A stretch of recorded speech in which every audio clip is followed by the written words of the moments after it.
You have been carrying a quiet wound for too long, the part of you that thinks it is not enough.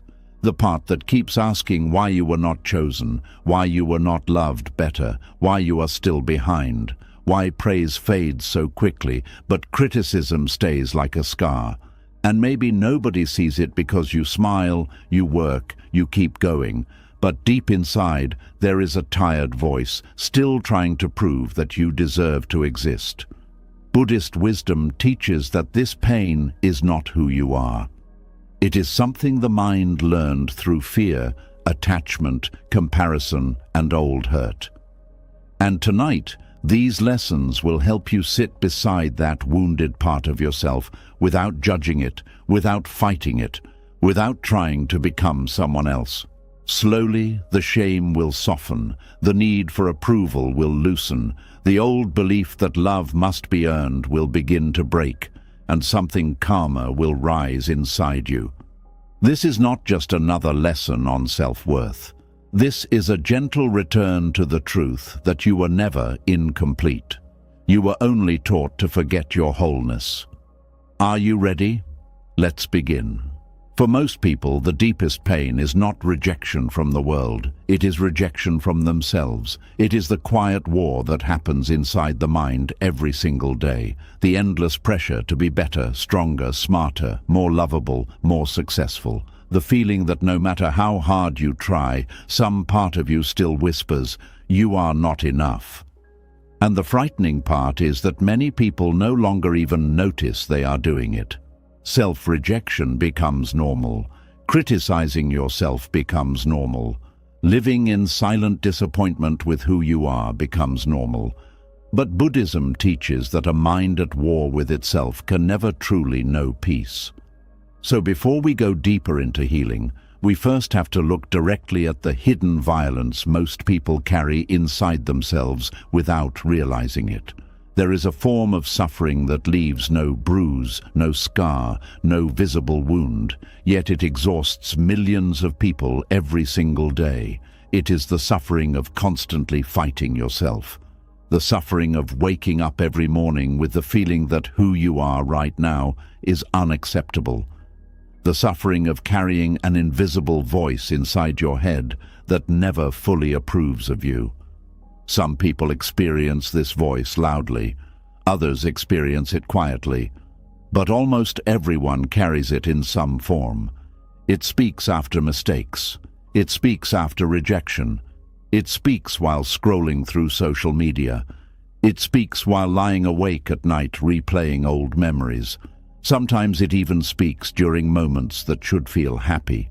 You achieve something important, and instead of peace, the mind immediately searches for what is still missing. This is the hidden violence of self-rejection. And what makes it so dangerous is that society often rewards it. People praise harsh self-discipline without realizing it sometimes comes from self-hatred. They praise endless productivity without noticing the fear underneath it. They praise perfectionism while ignoring the emotional exhaustion behind the smile. Many people spend their entire lives believing that self-criticism is the same thing as self-improvement. But Buddhism teaches something very different. The Buddha understood that hatred cannot heal hatred, even when the hatred is directed toward yourself. A person who constantly attacks themselves internally may still appear successful externally, but inside they live in tension. Their nervous system never fully rests. Their mind becomes a courtroom where they are both the accused and the judge at the same time. And eventually, this creates deep suffering. One of the saddest things about self-rejection is that it often begins very early in life. A child is criticized too much, compared too often, ignored emotionally, loved only when performing well. Slowly, the child begins to believe, something about me is wrong. That belief may never be spoken aloud, but it settles deep into the nervous system. Then the child grows older. Now they become an adult who overthinks every interaction. An adult who feels guilty for resting. An adult who cannot handle failure because failure feels like proof of worthlessness. An adult who constantly tries to earn love, approval, or validation because deep down they still feel emotionally unsafe. Buddhism teaches that much of human suffering comes from attachment. But attachment is not only attachment to people or possessions. Sometimes the strongest attachment is attachment to an identity built from pain. I am not good enough. I must prove myself. I must become someone better before I deserve peace. These thoughts become part of identity itself. And because identity feels personal, the mind protects these beliefs even when they create suffering. This is why some people resist self-compassion. Compassion feels dangerous to a person who survived through self-criticism. Rest feels dangerous to a person whose worth was tied to productivity. Kindness toward themselves feels uncomfortable because they were taught that pressure is the only thing that keeps them valuable. But pressure is not peace. Fear is not growth. Self-hatred is not transformation. A flower does not bloom because someone screams at it every day. Human beings are not different. One of the deepest Buddhist teachings is the understanding that thoughts are not the self. Most people never question the voice inside their mind. They hear a cruel thought and immediately believe it. You are weak. You are behind. You ruined everything. You are embarrassing. You will never change. But Buddhism asks a powerful question. Who is the one noticing the thought? This changes everything, because the moment you notice the thought, instead of automatically becoming the thought, a small space appears. In that space, awareness begins, and awareness is where healing starts. The Buddha taught that the mind is constantly creating stories, judgments, fears, comparisons, and identities, but awareness itself is untouched by these storms. The sky is not damaged by the clouds moving through it. You are not every cruel sentence your mind repeats. You are not every fear. You are not every painful memory. You are the awareness beneath them. But many people never experience this because they are trapped in constant internal conflict. Their mind never stops evaluating itself. Every mistake becomes evidence. Every rejection becomes confirmation. Every flaw becomes another reason to withhold love from themselves. And over time, the body begins carrying this war too. The shoulders tighten, the stomach feels heavy, the chest feels restless, sleep becomes difficult. Even moments of silence feel uncomfortable because silence allows the hidden self-hatred to become louder. Some people stay constantly busy because busyness distracts them from their own inner violence. Others become addicted to achievement because achievement briefly silences feelings of inadequacy. Others seek relationships not from love, but from emotional escape. They hope another person will finally convince them they are worthy. But no external source can permanently heal internal rejection.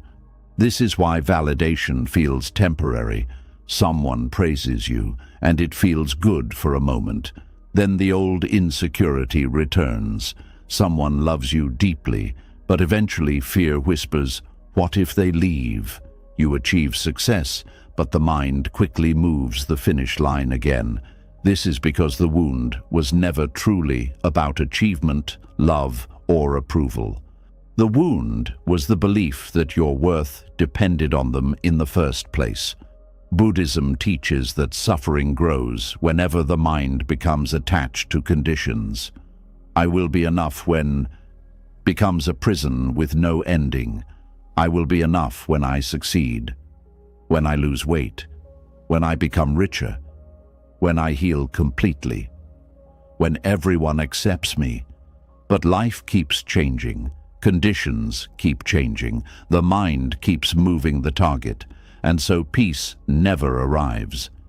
One of the most painful forms of self-rejection is comparing your inner world to other people's outer appearance. You see someone smiling and assume they are fulfilled. You see someone successful and assume they feel worthy.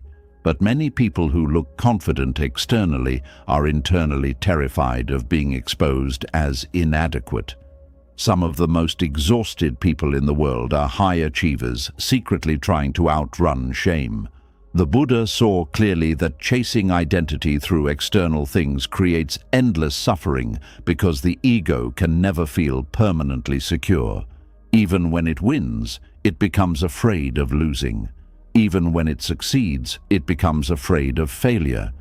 The ego survives through comparison. Awareness survives through acceptance. This does not mean Buddhism teaches laziness or passivity. It does not mean you stop growing. It means your growth no longer comes from hatred toward yourself. A peaceful mind can still improve. A compassionate person can still evolve. But now the energy is different. You no longer grow because you believe you are worthless. You grow because you care about yourself. That changes everything. Many people have never experienced true self-compassion. They think compassion means weakness, but Buddhist compassion is incredibly powerful because it allows healing without violence. Think about how gently you speak to someone you truly love when they are hurting. You do not scream at them for making mistakes. You do not tell them they are hopeless because they failed once. You do not demand perfection before offering care. Yet many people speak to themselves with a cruelty they would never direct toward another human being. And after years of doing this, they wonder why they feel emotionally exhausted. The mind becomes whatever it repeatedly practices. A mind trained in self-attack begins expecting suffering everywhere. Even joy feels unsafe because the person unconsciously waits for disappointment. This is why some people sabotage happiness. Peace feels unfamiliar. Calmness feels suspicious. They learned early in life that safety could disappear quickly, so the nervous system stays alert even during good moments. Buddhism teaches that awareness allows us to interrupt these unconscious patterns, not by force, not through shame, but through observation. You begin noticing how often the mind attacks itself. You notice how quickly you dismiss your own efforts. You notice how difficult it feels to simply rest without guilt. You notice how deeply you crave approval. And slowly, instead of judging these patterns, you begin understanding them. That understanding matters, because people heal differently when they stop viewing themselves as broken enemies and start viewing themselves as wounded human beings. There is a major difference between saying, "What is wrong with me?" and asking, "What happened to me that created this suffering?" One question creates shame, the other creates compassion. Buddhism never teaches that humans are worthless. It teaches that suffering grows when the mind becomes trapped in illusion, attachment, fear, and ignorance. Self-rejection is one of those illusions. The tragedy is that many people spend years rejecting parts of themselves that simply needed understanding.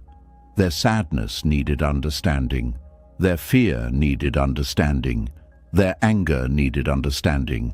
Their insecurity needed understanding. But instead, they attacked themselves for having emotions at all. And so the suffering deepened. Healing begins the moment you stop treating your pain like evidence that you are defective. Pain is part of being human. Fear is part of being human. Confusion is part of being human. The Buddhist path is not about becoming emotionally perfect. It is about learning how to stop creating additional suffering on top of the pain that already exists. This is why awareness matters so much. When sadness appears, the mind usually says, "I should not feel this."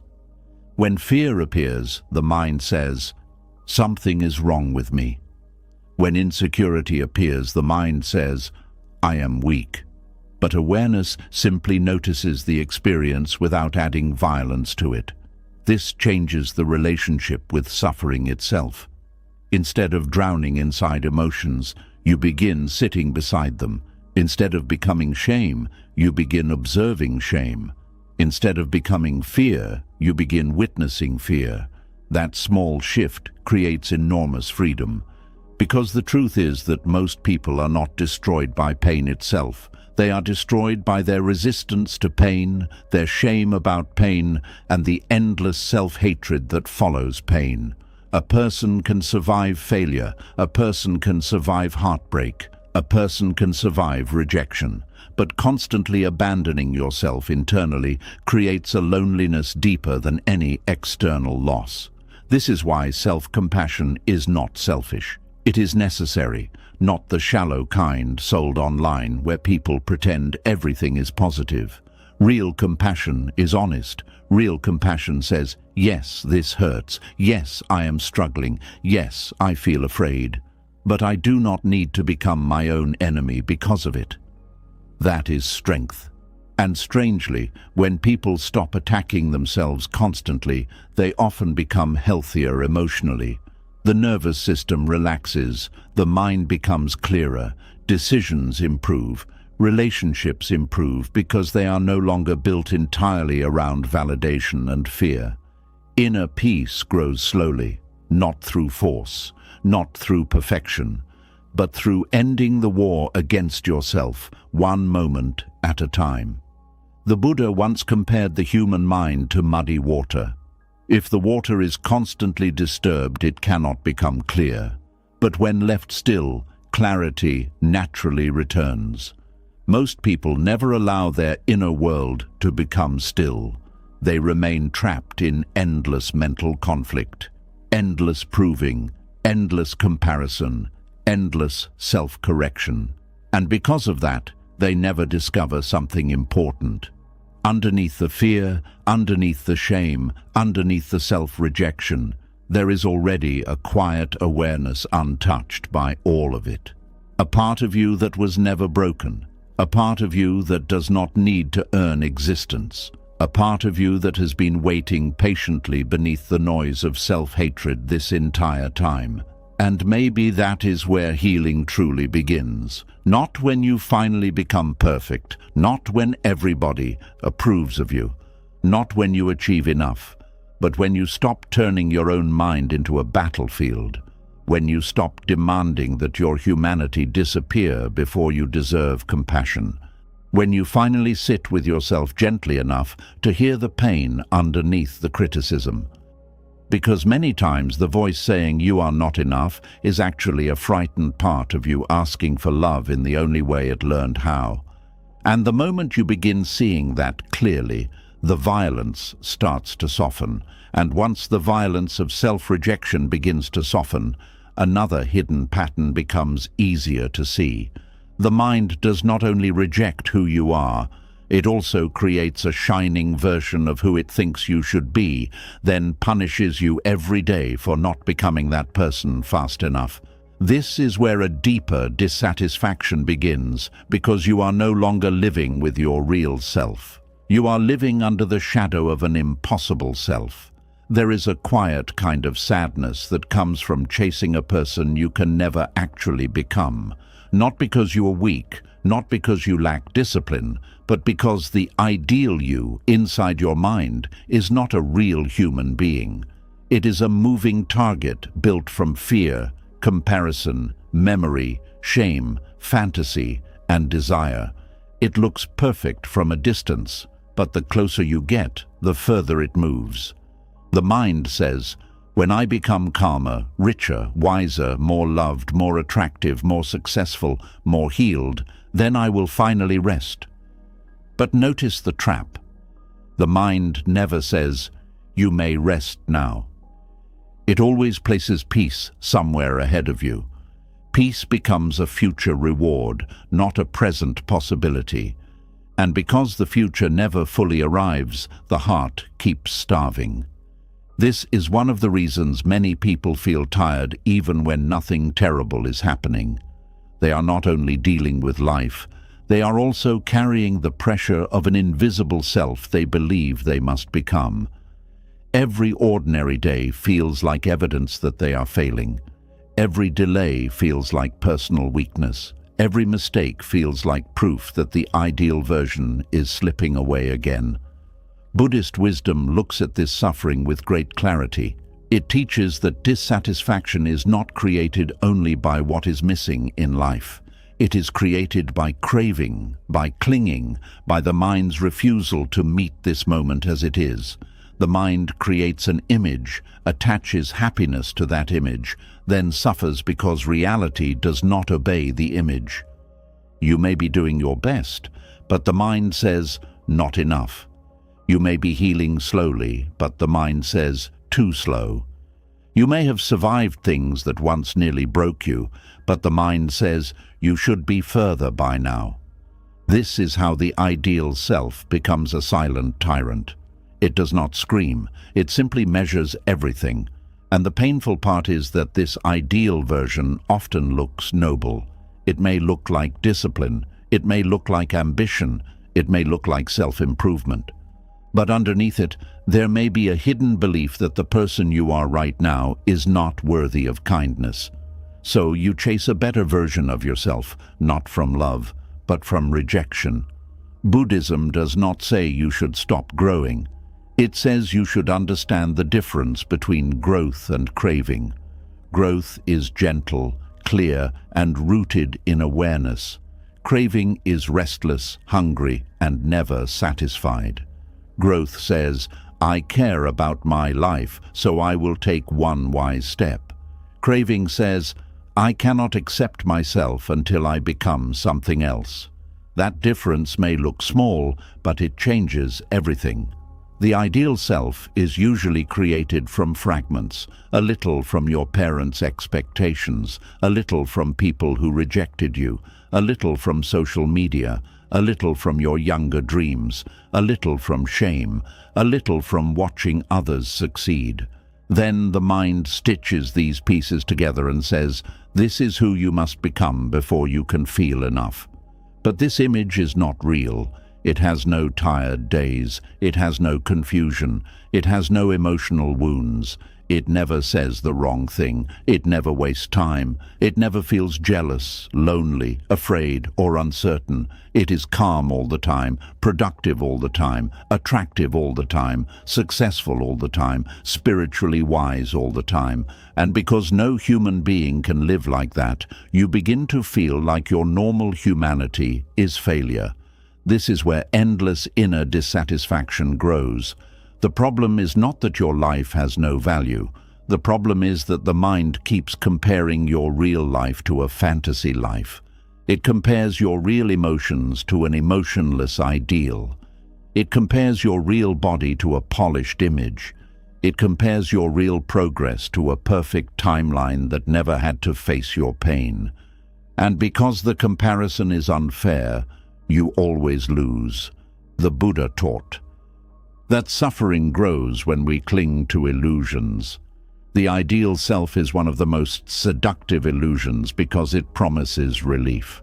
It says, become me and you will finally be safe. But when you get close, it changes shape.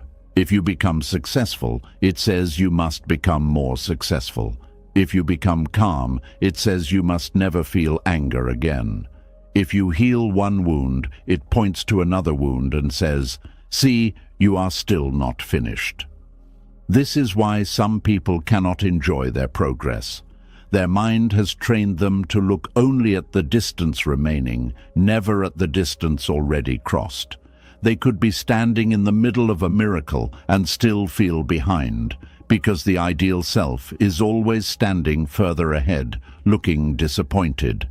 Buddhist awareness invites you to see this clearly, not to hate the mind for doing it, but to understand why it does it. The mind creates ideals because it wants safety. It believes that if you become perfect enough, nobody will reject you. If you become useful enough, nobody will abandon you. If you become impressive enough, nobody will overlook you. If you become healed enough, nothing will hurt again. So beneath the ideal self, there is often fear. The fear of being ordinary, the fear of being forgotten, the fear of being judged, the fear of being unlovable, the fear of making the same mistakes again, the fear that if you stop pushing yourself, you will fall apart. This is why simply telling yourself, "Stop comparing," does not always work. The comparison is not just a habit. It is a protection system. The mind believes it is saving you by keeping you dissatisfied. It thinks dissatisfaction will push you into becoming safe. But the truth is, a life built on constant dissatisfaction does not become safe. It becomes exhausting. There is a deep sadness in always treating the present version of yourself as a waiting room. You keep waiting to become the version who deserves love, the version who deserves rest, the version who deserves confidence, the version who deserves joy. But your life is happening now, not later. Your breath is happening now. Your heart is beating now.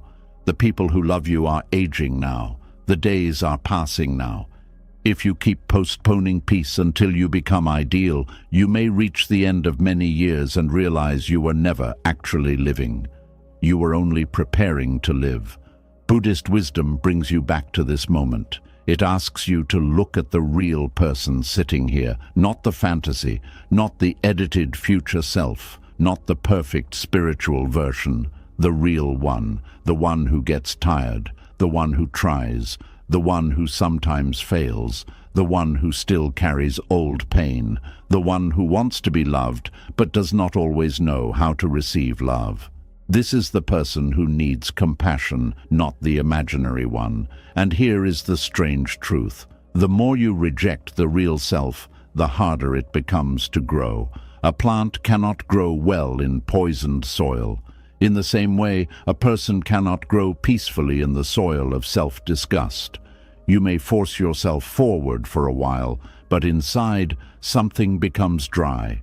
You lose softness. You lose joy. You lose the ability to feel grateful for small progress. But when the real self is met with awareness, something changes. You stop wasting so much energy pretending. You stop needing to perform perfection in your own mind. You begin to see clearly what actually needs attention. Not everything, not 100 imaginary flaws, just the next honest step. This is why acceptance is not laziness. Acceptance is clarity. You cannot heal what you refuse to look at honestly. You cannot care for a life you are constantly insulting. You cannot understand your suffering while pretending you should already be beyond it. Acceptance says, "This is where I am."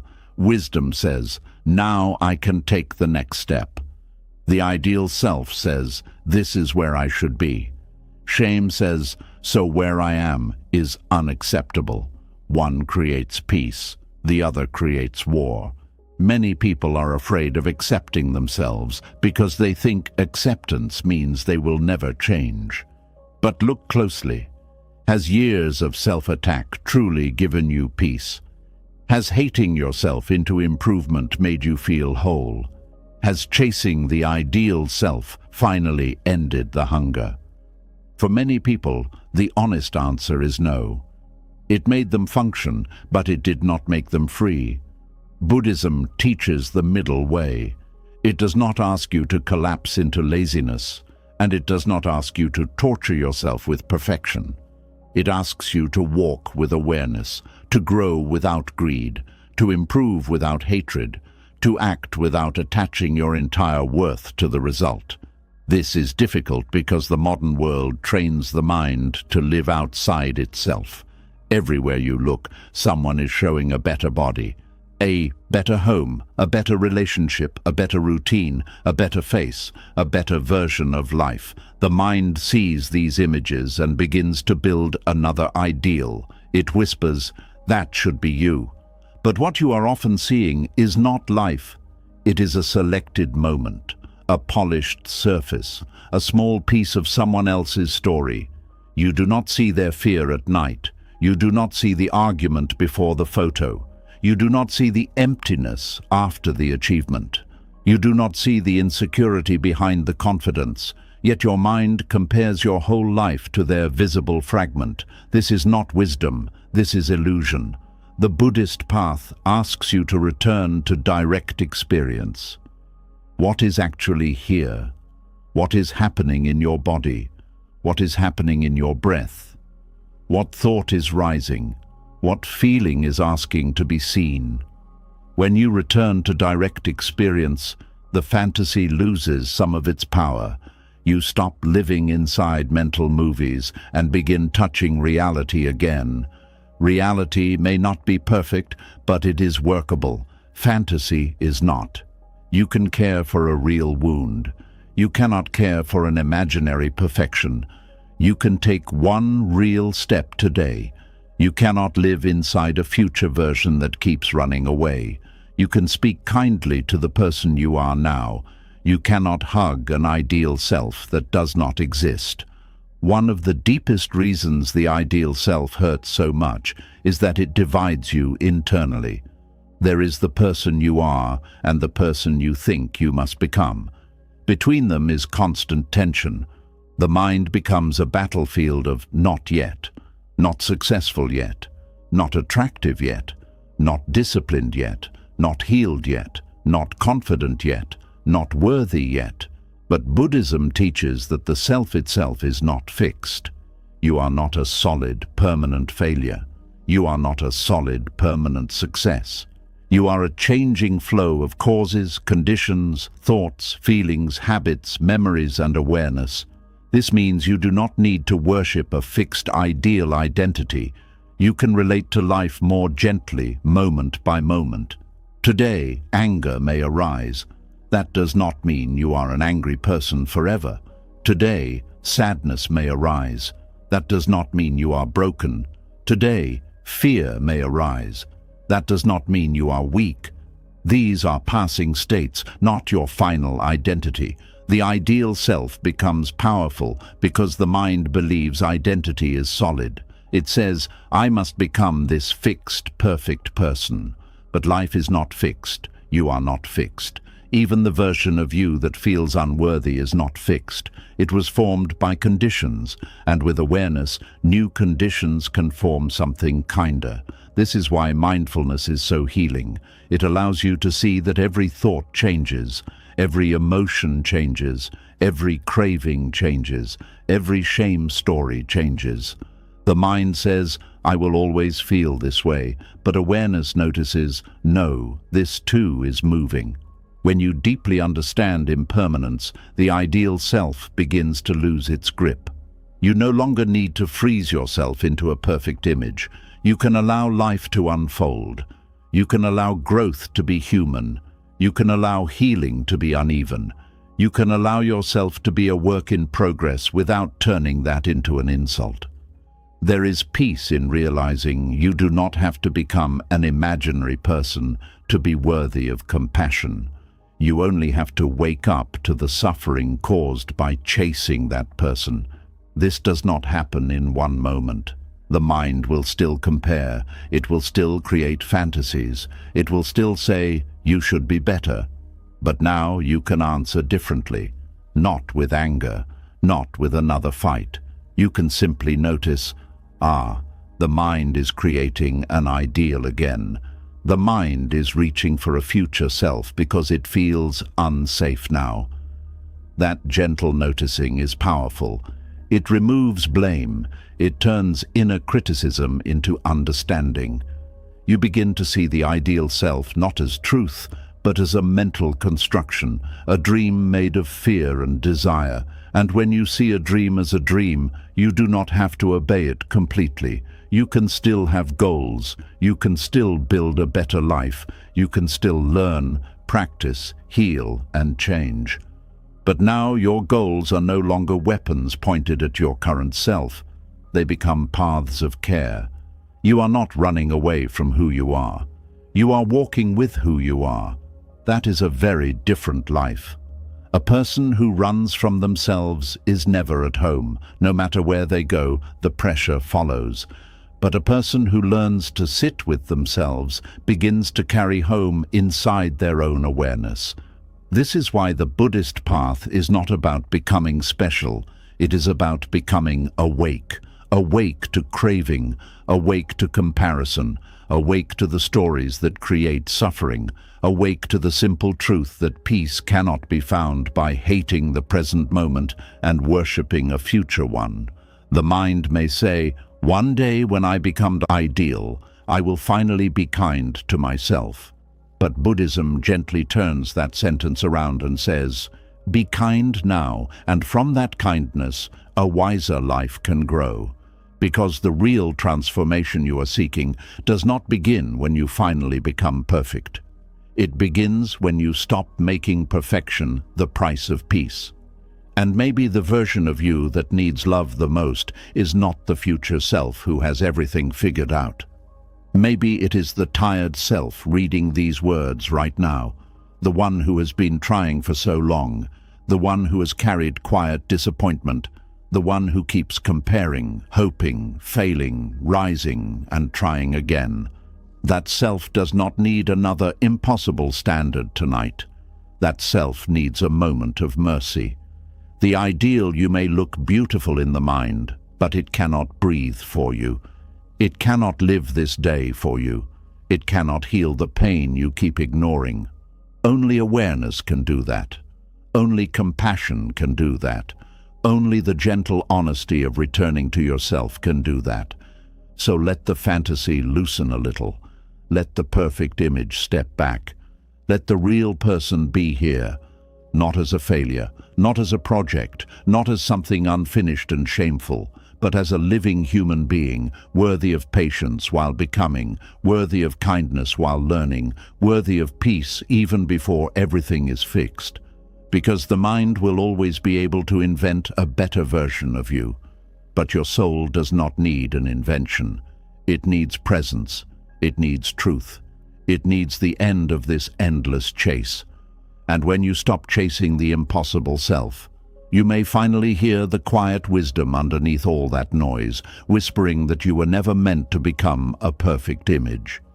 You were meant to awaken from the image, return to this breath, and discover that the person you kept trying to escape was the very person who needed your love all along. And after spending so many years chasing the ideal version of yourself, another painful pattern slowly begins to reveal itself. Many people do not only want to become better, they want to become necessary.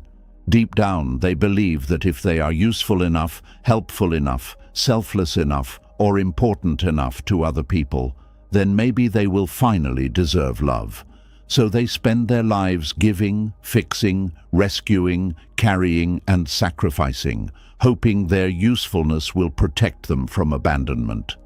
But there is a hidden exhaustion that comes from constantly earning your place in people's lives. Some people are terrified of being alone, but the deeper fear is not loneliness itself. The deeper fear is becoming unnecessary, becoming replaceable, becoming forgettable. Many people can tolerate stress, pressure, and emotional exhaustion far more easily than they can tolerate feeling unwanted. So they become useful. They become the helper in every crisis, the responsible one in the family, the emotional caretaker in relationships, the person who solves problems at work, the one everyone calls during emergencies, the one who never says no, the one who listens to everyone else while quietly ignoring their own pain. At first, this behavior often looks admirable. Society praises people who sacrifice themselves endlessly. People call them loyal, dependable, caring, generous, hardworking. But underneath this constant giving, there is sometimes a hidden emotional hunger that even the person themselves does not fully understand. They are not only helping because they want to help, they are helping because being needed makes them feel safe. The moment someone depends on them, they feel valuable. The moment someone praises their support, they feel temporarily worthy. The moment someone says, "I do not know what I would do without you," something deep inside them relaxes for a second, but only for a second, because the feeling never lasts long. Soon, the mind begins searching again for another reason to prove usefulness, another person to save, another burden to carry, another problem to solve, another way to earn emotional security. This is the addiction to being needed. Buddhism teaches that attachment creates suffering, and one of the strongest forms of attachment is attachment to identity. In this case, the identity becomes, I am valuable because people need me.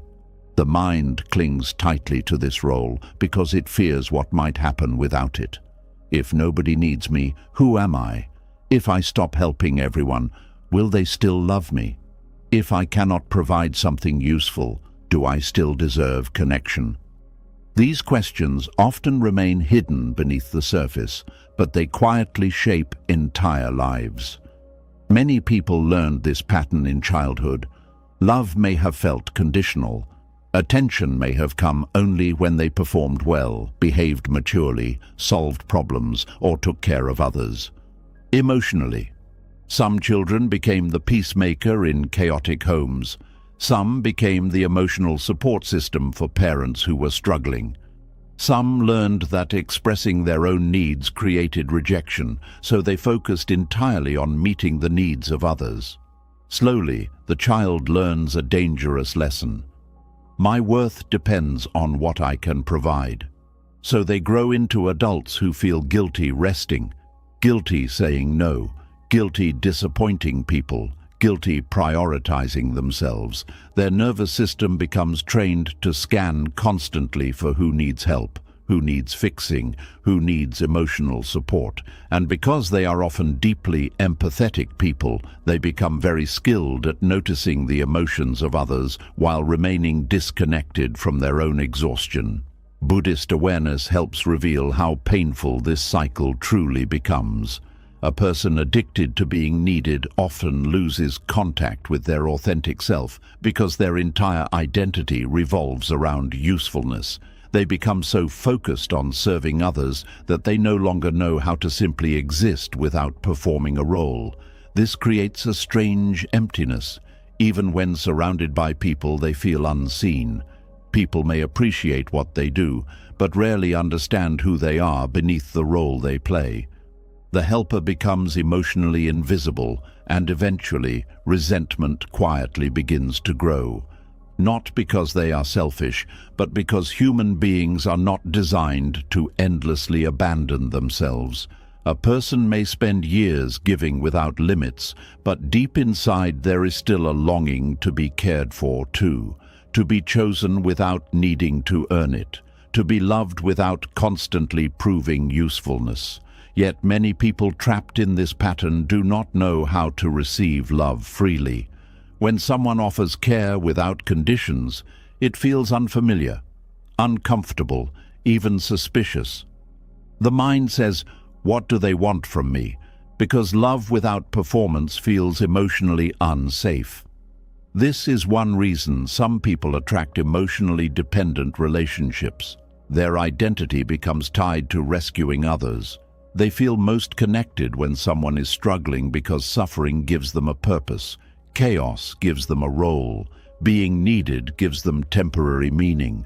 But relationships built entirely around rescue often become painful. The helper slowly becomes exhausted, while the other person may become dependent. Boundaries disappear. The relationship loses balance. One person keeps giving, the other keeps taking. Eventually, both people suffer. Buddhism teaches compassion, but it also teaches wisdom. Compassion without wisdom becomes self-destruction. Helping others while abandoning yourself internally is not true peace. It is attachment disguised as love.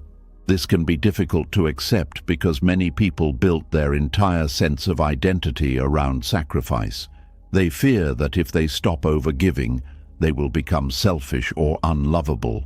But there is a difference between healthy compassion and emotional self-erasure.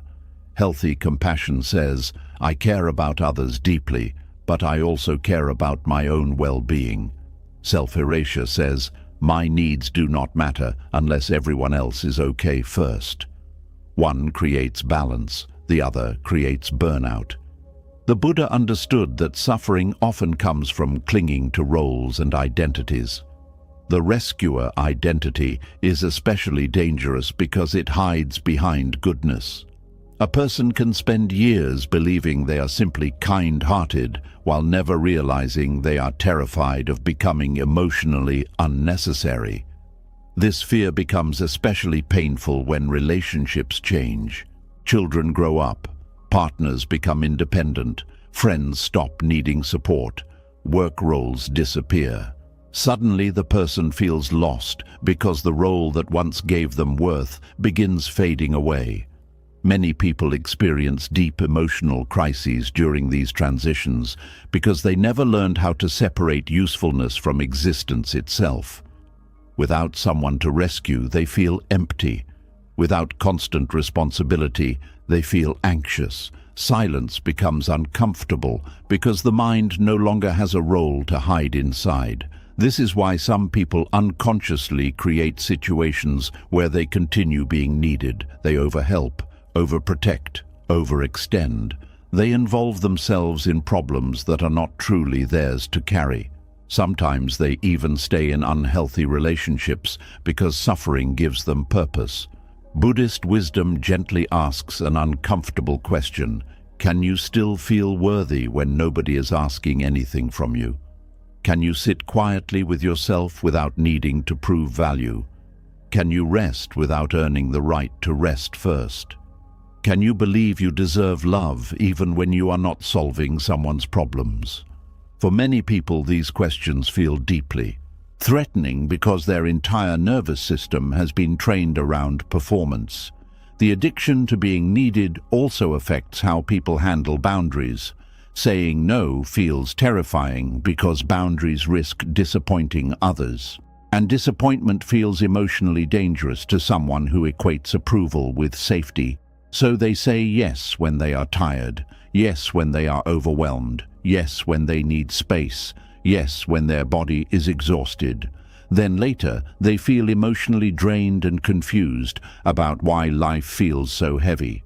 The weight does not only come from helping others, it comes from constantly betraying themselves in order to maintain connection.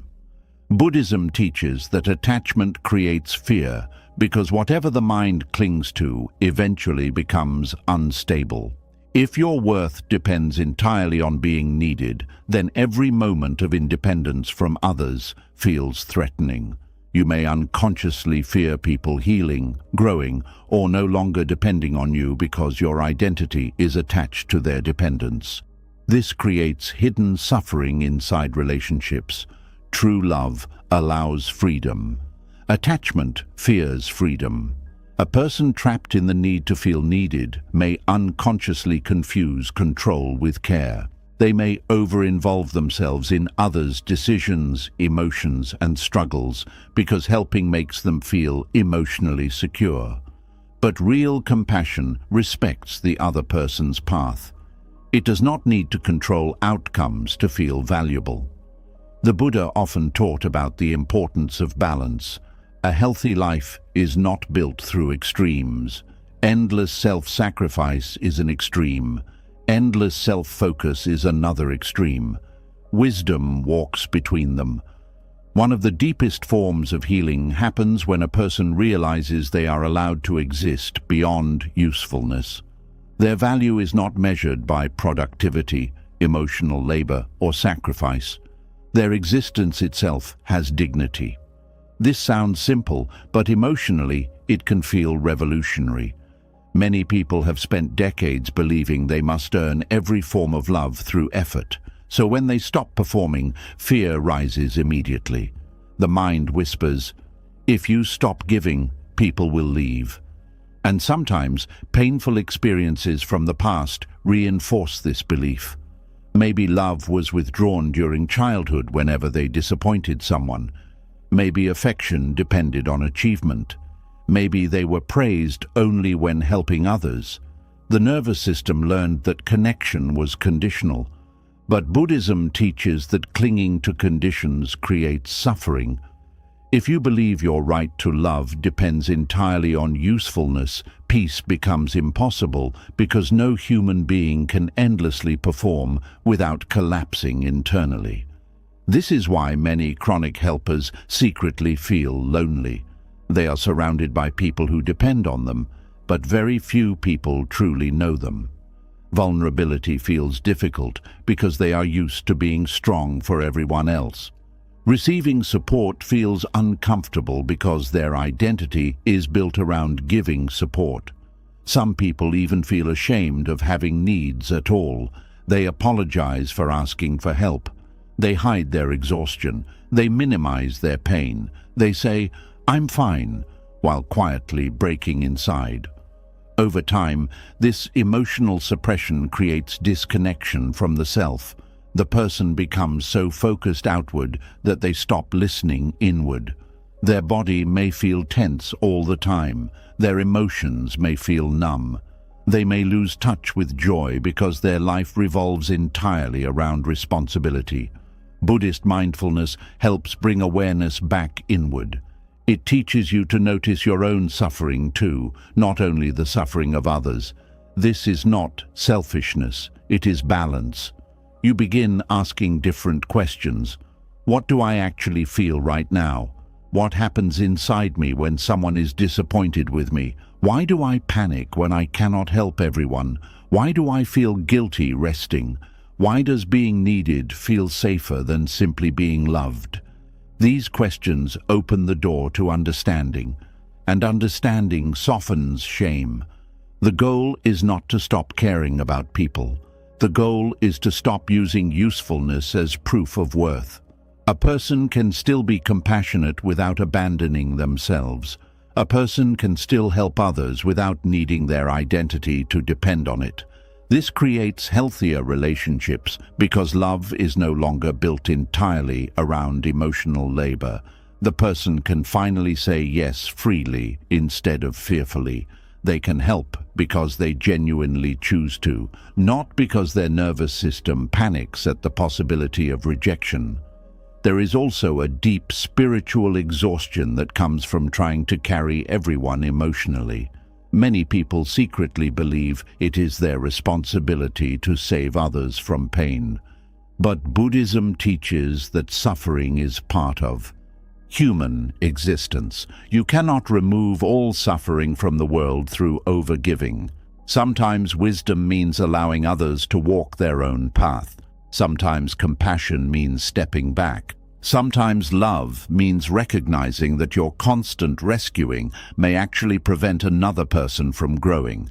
This can feel heartbreaking to someone addicted to being needed because helping gives them identity. Without the role of rescuer, they may feel exposed, empty, uncertain about who they really are. But beneath that uncertainty, something important begins waiting. The possibility of discovering a self that does not need constant external confirmation. A self that can breathe without proving. A self that can rest without guilt. A self that understands love is not something earned through exhaustion. This healing often happens slowly. The mind will still want approval. It will still want to feel important. It will still feel uncomfortable disappointing people. But awareness changes the relationship with these feelings. Instead of automatically sacrificing yourself, you begin noticing the fear underneath the impulse. Instead of saying yes immediately, you pause. Instead of overextending yourself to feel worthy, you ask whether the action comes from compassion or fear.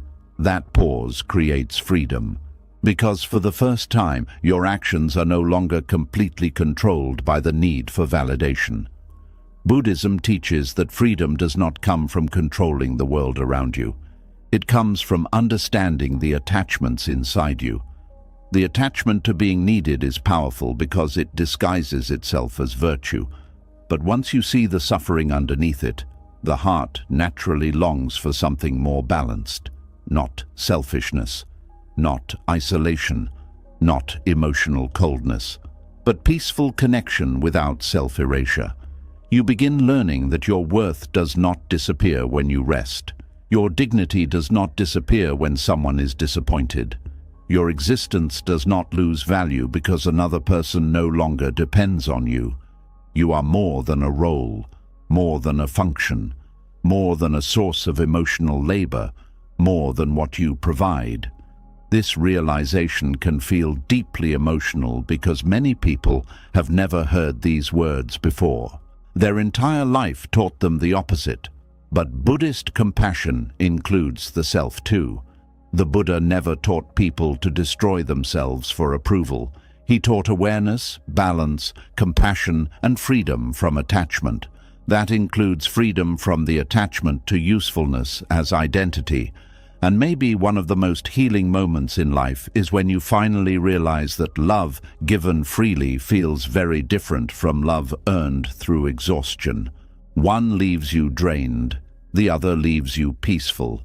One keeps you trapped in performance, the other allows you to simply exist. And perhaps the deepest truth is this: the people who truly love you will not only value what you do for them, they will value your presence, your humanity, your honesty, your spirit. They will not require your suffering as proof of devotion, because real love does not ask you to disappear inside service. Real love allows you to remain whole. And the moment you stop measuring your worth through usefulness, another kind of healing quietly begins. Not the healing of becoming more impressive, but the healing of finally believing that your existence alone does not need constant justification. That is the moment the addiction starts losing its grip.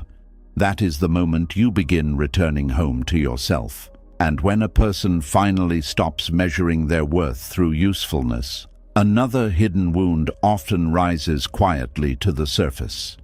Beneath the overgiving, beneath the people-pleasing, beneath the fear of disappointing others, there is sometimes a child who learned something deeply painful very early in life. The fear was not simply being alone.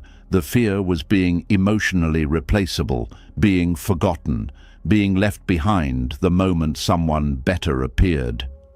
That fear follows many people into adulthood without them even realizing it. There is a specific kind of heartbreak that begins long before adult relationships. It begins in childhood, when the nervous system first learns whether love feels safe or uncertain. Some children grow up feeling emotionally held. They feel seen, protected, reassured, and consistently valued. But other children grow up quietly studying the emotional weather of the people around them, constantly trying to figure out whether love will stay or disappear. A child does not need to be physically abandoned to fear abandonment. Emotional inconsistency alone can create deep insecurity. A parent who is loving one day and cold the next. A caregiver who withdraws affection during stress. Constant. Comparison between siblings. Feeling ignored unless performing well. Watching attention always move towards someone else. Living in a home where emotional safety feels unpredictable. The child begins noticing these patterns silently. And because children naturally personalize everything, they often reach one painful conclusion. If love disappears, something must be wrong with me. This belief settles deep into the body. Years later, the adult may not consciously remember the original moments, but the fear still lives inside them. It appears in relationships, in friendships, in social situations, in tiny emotional reactions that seem irrational on the surface but feel overwhelming internally. A delayed text message suddenly creates anxiety. Someone becoming distant feels terrifying. Being excluded from plans feels deeply painful. Watching a loved one give attention to someone else creates panic. Even small changes in tone or behavior can awaken old fear. This is because the nervous system is not reacting only to the present moment. It is reacting to accumulated emotional memory. Buddhist wisdom teaches that attachment becomes painful when the mind clings to external things for emotional security. But before attachment becomes romantic or social, it often begins as survival. The child attaches desperately because connection feels necessary for emotional safety. When that safety becomes unstable, the child learns to monitor love carefully. They become hyper-aware of emotional shifts. hyper-aware of rejection, hyper-aware of replacement. Some children respond by becoming extremely pleasing. They try to become easier to love, more impressive, more useful, more agreeable. Others become emotionally withdrawn because vulnerability feels dangerous. Some become clingy in relationships. Others avoid intimacy entirely while secretly craving it deeply. Different coping mechanisms form, but underneath many of them is the same fear. If I am not enough, someone else will take my place. This fear creates enormous suffering because it turns relationships into emotional survival tests. The person may deeply love others, but beneath the love is constant vigilance. The nervous system never fully relaxes because it expects abandonment eventually. Even happy moments become fragile. Part of the mind keeps scanning for signs of change. This creates exhaustion. Many people with abandonment wounds secretly struggle to trust peace. When relationships feel stable, they become anxious, waiting for something to go wrong. They may overanalyze conversations, seek constant reassurance, or emotionally prepare themselves for rejection before rejection even happens. The painful irony is that the fear of abandonment can sometimes create behaviors that push people away. Anxiety becomes controlling, insecurity becomes emotional dependency, fear becomes jealousy, silence becomes overthinking. The person may desperately want connection while unknowingly creating tension around the relationship itself. Buddhist awareness helps reveal that much of this suffering comes from attachment mixed with fear. The mind clings tightly because it believes another person is the source of emotional survival. The relationship stops feeling like connection and starts feeling like protection from inner emptiness. But no human being can permanently remove another person's abandonment wound. This is why reassurance often feels temporary. Someone says, "I love you," and relief appears briefly. But later the fear returns again. Someone stays loyal for years, but one small emotional shift can still trigger panic inside the wounded nervous system. The wound is not healed by endless reassurance alone, because the fear was formed long before the current relationship even existed. Many people carry a younger version of themselves into every relationship without realizing it. The adult body grows older, but emotionally, a frightened child may still be asking the same question they asked years ago. Will you leave me too? This question quietly shapes behavior. Some people become extremely accommodating because they believe disagreement risks abandonment. They suppress their needs to avoid conflict. They become emotionally available to everyone while neglecting themselves. They fear that expressing anger, sadness, or disappointment will make others stop loving them. Others become emotionally guarded. They avoid closeness because attachment feels dangerous. If nobody gets too close, nobody can deeply hurt them. But underneath the distance is often profound loneliness. Both patterns come from the same wound. The fear of emotional replacement also creates comparison. A person constantly measures themselves against others, searching for evidence that they are losing value. Social media intensifies this suffering because the mind endlessly compares appearance, success, popularity, attractiveness, and social connection. The wounded mind says, "Why would someone choose me when there are better people available?" This thought becomes poison to inner peace. Buddhism teaches that comparison grows from illusion because the mind creates solid identities and rankings that do not truly exist in permanent form. But the fearful nervous system still searches desperately for certainty. It wants guarantees that love cannot be taken away, yet life offers no permanent guarantees. People change, relationships change, circumstances change, bodies change, emotions change. This truth can feel terrifying at first, but Buddhism teaches something deeper beneath it. True peace does not come from controlling change. It comes from developing inner stability within change itself. This is where healing begins, not by forcing people to stay forever, not by becoming perfect enough to avoid abandonment, but by slowly building a relationship with yourself that does not collapse every time connection feels uncertain. Many people with abandonment wounds never learned how to emotionally stay with themselves during pain. The moment fear appears, they panic internally. They seek reassurance immediately. They distract themselves. They overthink. They emotionally chase. They collapse into shame. But Buddhist mindfulness teaches a different approach. Instead of running from fear, you learn to sit beside it. You begin noticing the sensation of abandonment, fear inside the body, the tightness in the chest, the racing thoughts, the sinking feeling in the stomach, the urge to seek immediate reassurance. Instead of judging these feelings, awareness simply notices them gently. This is powerful because wounded people often attack themselves for having fear at all. Why am I like this? Why am I so needy? Why can't I relax? But self-judgment only deepens suffering.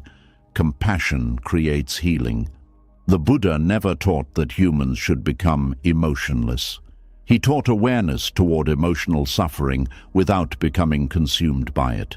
When abandonment fear appears, the goal is not pretending you do not care. The goal is learning not to disappear into panic. This takes practice because the nervous system may have spent years associating emotional distance with danger. One of the most healing realizations is understanding that your worth does not disappear simply because someone pulls away emotionally. Their behavior may hurt. Their absence may create grief, but their distance does not erase your humanity. The child inside may still believe abandonment means defectiveness. But awareness slowly begins teaching a new truth. People leaving is painful, but it is not proof of worthlessness. This distinction matters deeply because many wounded people unconsciously turn every rejection into identity. A breakup becomes, I am unlovable. Being ignored becomes, I am forgettable. Someone choosing another person becomes, I was never enough. But Buddhism teaches that suffering increases when the mind turns temporary experiences into permanent identity stories. Pain is real, loss is real, grief is real, but the story, I am fundamentally replaceable and worthless, is an interpretation created by wounded attachment. And because the mind repeats the story constantly, it begins feeling true. This is why awareness is so important. Awareness interrupts automatic identification with painful narratives. You begin noticing the difference between what happened and the meaning your wounded mind attached to what happened. Someone becoming distant may trigger old wounds, but the deeper suffering often comes from the story the mind immediately creates afterward. They do not need me anymore. I was never special. I am easy to replace. Everyone leaves eventually. These thoughts feel real because they are emotionally charged, but Buddhism asks you to observe them carefully instead of automatically believing them. Thoughts are mental events, not final truth. The wounded nervous system speaks in absolutes because it is trying to protect itself from future pain. But protection built entirely from fear eventually becomes imprisonment. Some people become so terrified of abandonment that they stop expressing their authentic self. They shapeshift emotionally to maintain connection. They mirror others constantly. They hide opinions, hide needs, hide boundaries. They become whoever they think others will keep. But this creates another painful problem. Even when people stay, the person still feels unseen because nobody truly knows them beneath the performance. This creates deep loneliness inside relationships. Healing requires something terrifying but necessary, allowing yourself to exist honestly, even when it risks disapproval. This does not mean becoming emotionally reckless. It means slowly learning that authentic connection cannot grow through constant self-erasure. Buddhist teachings on non-attachment are often misunderstood. Non-attachment does not mean coldness or emotional detachment. It means loving without turning another person into the foundation of your existence. This creates a very different kind of relationship. Love becomes freer, softer, less desperate. You stop trying to emotionally cage people in order to feel safe. You stop measuring your value entirely through their attention. You stop collapsing every time connection changes slightly. Not because you stop caring, but because your entire identity no longer depends on external reassurance. This kind of inner security develops slowly, especially for people who grew up emotionally unsafe. The nervous system may still react strongly for a long time. Healing abandonment wounds is rarely quick because these fears were often formed before language itself fully developed. The body remembers what the conscious mind forgets. This is why some people feel overwhelming emotional pain in situations that seem small externally. The present moment touches old emotional memory stored deep in the nervous system. A delayed response, a cancelled plan, a cold tone, a moment of exclusion. Suddenly the body reacts as though survival itself is threatened. Buddhist mindfulness helps slow this process down. You begin noticing the reaction without immediately becoming controlled by it. You breathe, you observe, you remind yourself gently that fear is arising, but fear is not always reality. This creates space between the trigger and the reaction, and inside that space, healing becomes possible.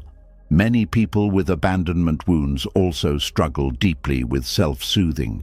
They were never taught how to emotionally comfort themselves safely. Their nervous system learned to seek stability entirely outside itself. But Buddhism teaches the importance of developing inner refuge, not isolation, not emotional numbness. Inner refuge means learning how to remain emotionally present with yourself during uncertainty, learning how to breathe through loneliness without immediately panicking, learning how to sit with discomfort without collapsing into self-hatred, learning how to comfort the frightened parts of yourself gently instead of abandoning yourself internally. This changes relationships because you stop expecting other people to constantly rescue you from your own emotional wounds. You can love deeply without drowning. You can care without clinging. You can grieve without losing yourself completely. One of the deepest Buddhist lessons is that all things are impermanent. At first, wounded people often resist this teaching because impermanence feels terrifying. They want certainty, permanent reassurance, permanent guarantees. But eventually, something softer emerges from understanding impermanence. You begin appreciating connection more honestly. You stop demanding impossible promises from life. You stop trying to freeze people into fixed emotional positions. You realize that love is meaningful partly because life changes. This awareness can create deeper gratitude instead of deeper fear. Instead of constantly asking, "Will this last forever?" you begin learning how to fully meet the present moment while it exists. This reduces suffering because the mind is no longer fighting reality itself. At the same time, Buddhism teaches that impermanence applies to pain too. The abandonment wound itself is not permanent. The fear itself changes. The nervous system itself can heal. The patterns themselves can soften.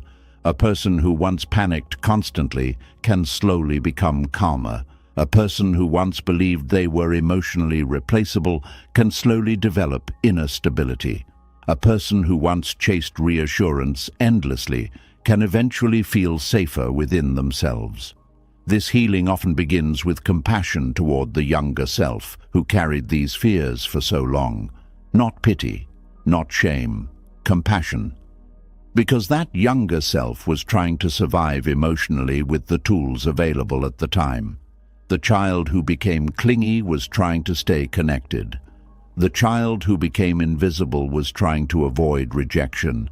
The child who became perfect was trying to secure love. The child who became hyper-independent was trying to avoid disappointment. These strategies were not signs of weakness, they were survival adaptations. But adulthood creates the opportunity to slowly build new ways of relating to fear. The goal is not becoming someone who never feels abandonment pain again. The goal is becoming someone who no longer abandons themselves whenever fear appears. That is the real transformation, because many wounded people learned to attack themselves the moment they felt emotionally insecure. They called themselves needy, broken, weak, dramatic, too sensitive. They repeated the cruelty they once absorbed from others. Healing begins when that inner violence softens. When fear appears, you no longer say, "What is wrong with me?" You say, "A wounded part of me feels afraid right now." That small shift creates enormous emotional safety internally. And over time, the nervous system begins learning something new. Love can exist without panic. Connection can exist without constant performance.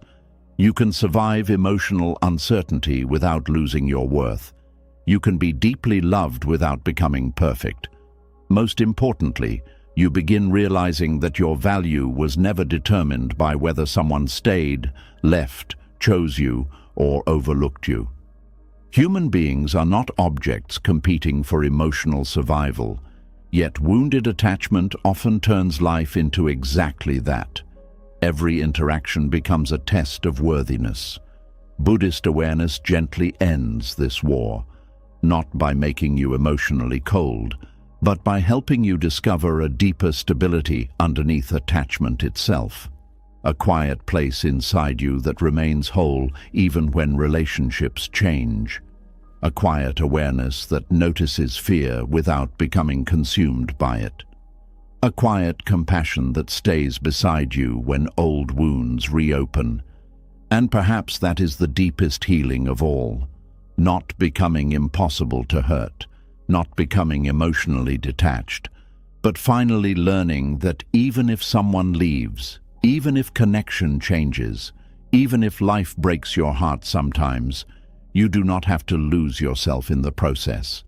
Because the child who once feared being emotionally replaceable was always searching for one thing underneath everything else. Not perfection, not endless reassurance, not control, safety.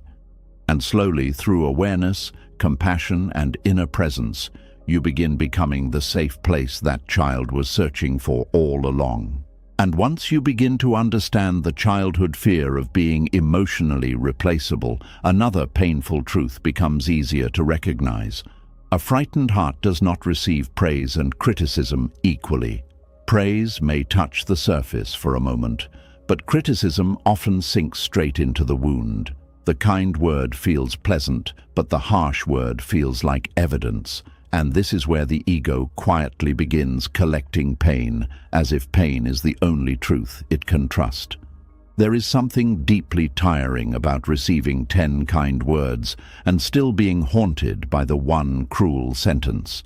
Someone may praise your effort, your heart, your growth, your beauty, your intelligence, your kindness, and for a brief moment, something inside you feels warm.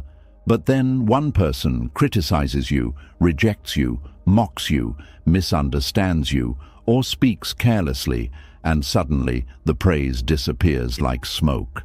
The criticism stays. It repeats itself at night. It appears while you are trying to rest. It follows you into silence. It becomes louder than everything good that was said before. This is not because you are weak. It is because the ego is deeply attached to pain when pain seems connected to identity. The ego does not simply hear criticism as information. It hears criticism as threat. It says, "This proves what I feared. This proves I am not enough. This proves I can be rejected. This proves I am unsafe. So the mind holds the painful word tightly, not because it enjoys suffering, but because it believes remembering the wound will protect you from being wounded again. Buddhist wisdom teaches that the mind clings not only to pleasure, but also to pain. This may sound strange at first, because nobody consciously wants to suffer. But look carefully. The mind replays painful comments again and again. It returns to old humiliations. It rehearses arguments that are already over. It remembers the face of the person who judged you. It remembers the tone. It remembers the exact sentence. It even remembers criticism from years ago more clearly than praise from yesterday. Why does this happen? Because pain gives the ego something solid to hold. Praise feels light, uncertain, temporary. Criticism feels heavy, serious, permanent. The ego trusts heaviness because it mistakes intensity for truth. If something hurts deeply, the mind assumes it must mean something deeply true. But Buddhism teaches that intensity is not the same as truth. A thought can be loud and still be false. A memory can be painful and still be incomplete. A criticism can hurt and still not define you. Many people carry criticism like hidden stones inside the heart. A teacher once said something cruel. A parent compared them to someone else. A friend laughed at their weakness. A partner made them feel unwanted. A stranger mocked their appearance. A boss dismissed their effort. Years pass, but the words remain fresh because the mind turned them into identity. This is where suffering deepens. Criticism is no longer just something that happened. It becomes something the person believes they are. Someone says, "You are too sensitive," and the mind says, "My feelings are a problem." Someone says, "You always fail," and the mind says, "Trying is dangerous." Someone says, "You are not special," and the mind says, "I must prove myself forever." Someone says, "Nobody will love you like this," and the mind says, "I must hide parts of myself." The original sentence may have lasted only a few seconds, but the inner wound can last for decades when awareness is absent. Buddhism asks us to look at this process with honesty. The problem is not only that someone criticized you. The deeper problem is that the mind clung to the criticism, repeated it, decorated it with meaning, and then used it as a mirror. A dirty mirror will always distort the face in front of it. In the same way, a wounded ego will always distort the meaning of criticism. Praise feels temporary because the ego does not know how to rest in goodness. If the mind has been trained by fear, kindness feels suspicious, compliments feel fragile, love feels like something that may disappear. So even when praise comes, the ego quickly questions it. They are just being nice. They do not really mean it. They do not know the real me. If they knew my flaws, they would not say that. This is how the mind rejects medicine while protecting poison. Criticism, on the other hand, is accepted quickly because it matches the old wound. If you already secretly fear that you are not enough, any negative word feels familiar. Familiar pain often feels more believable than unfamiliar kindness. This is one of the saddest patterns in the human mind. A person may reject love because it feels new, but accept pain because it feels known. The Buddha taught that ignorance is not simply lack of knowledge, it is mistaken seeing. It is seeing something untrue and believing it is reality. When the ego is wounded, it sees criticism as final truth and praise as temporary decoration. But both are passing sounds, both arise and disappear. Neither contains the whole of who you are. This does not mean all criticism should be ignored. Buddhism does not teach denial. Wise criticism can help you grow. Honest feedback can reveal blind spots. A compassionate correction can guide you, but there is a difference between learning from feedback and becoming imprisoned by judgment. Feedback points to an action. Shame attacks the self. Wisdom asks, what can be learned here? The ego says, what does this prove about me? That difference matters. When criticism enters a mind without awareness, it becomes a weapon. But when criticism enters awareness, it can be examined.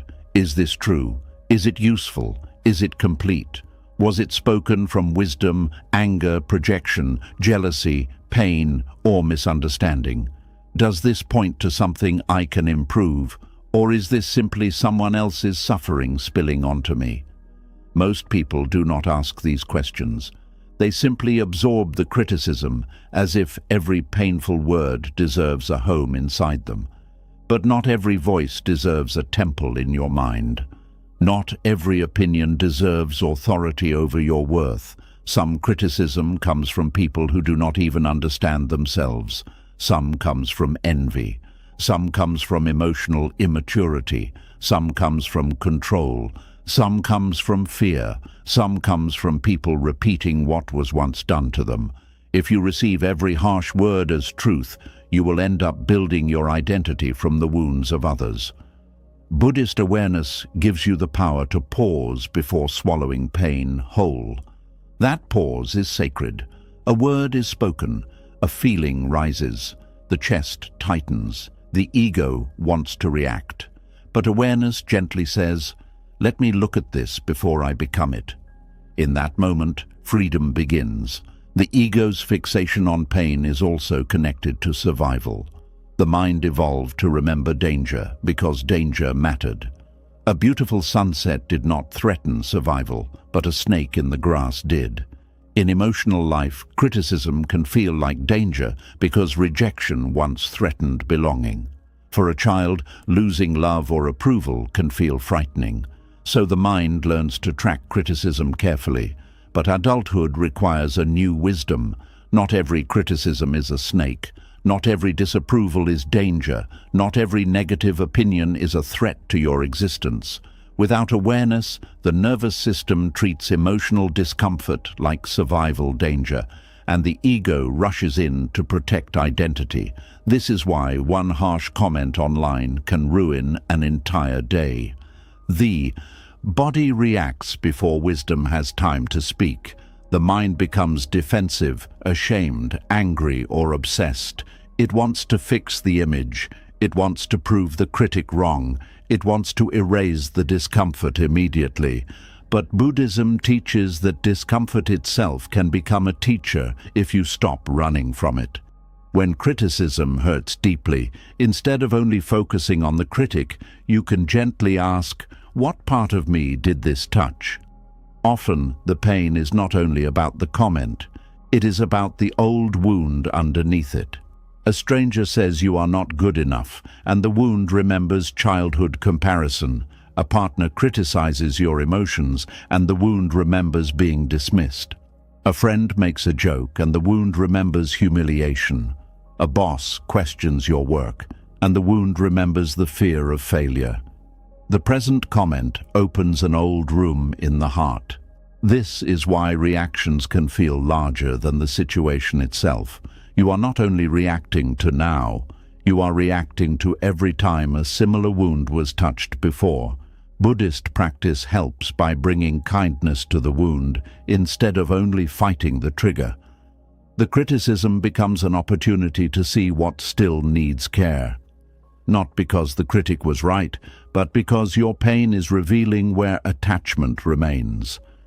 The ego wants praise because praise temporarily strengthens identity. It says, I am good, I am admired, I am safe. But because identity is unstable, praise cannot provide lasting peace. The ego needs more and more. One compliment fades, so another is needed. One success fades, so another must come. This creates dependency. Criticism feels permanent because it threatens the identity the ego is trying to maintain. If praise builds the ego's house, criticism feels like someone throwing stones at the windows. But Buddhism asks a deeper question. What if peace does not come from building a stronger ego house? What if peace comes from no longer mistaking the house for who you are? This is not easy to understand at first, because most people are trained to live through image.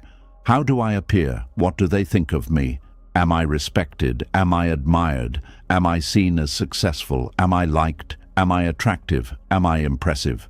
The ego spends enormous energy maintaining this image, but the image is fragile. A single criticism can crack it. This is why people who depend heavily on external approval often suffer deeply from criticism. Their identity is tied to reflection. If the world reflects admiration, they feel worthy. If the world reflects disapproval, they feel broken. But a life built on reflection can never be stable because people's opinions are always changing. Today they praise you. Tomorrow they misunderstand you. Today they admire you. Tomorrow they ignore you. Today they clap. Tomorrow they criticize. If your peace depends on controlling these reflections, peace will always remain unstable. The Buddhist path does not ask you to stop caring completely. It asks you to stop worshipping opinion as truth. Praise and blame are both part of life. The Buddha himself was praised by many and criticized by others. Even the wisest beings are not free from misunderstanding. So why do we believe our peace should depend on universal approval?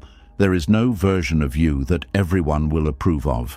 If you are kind, some will call you weak. If you are confident, some will call you arrogant. If you are quiet, some will call you boring. If you speak, some will call you too much. If you succeed, some will envy you. If you fail, some will judge you. If you change, some will miss the old you. If you stay the same, some will say you are not growing. Trying to arrange yourself so nobody criticizes you is like trying to stop the wind with your hands. It cannot be done. So the deeper question is not, how do I avoid criticism?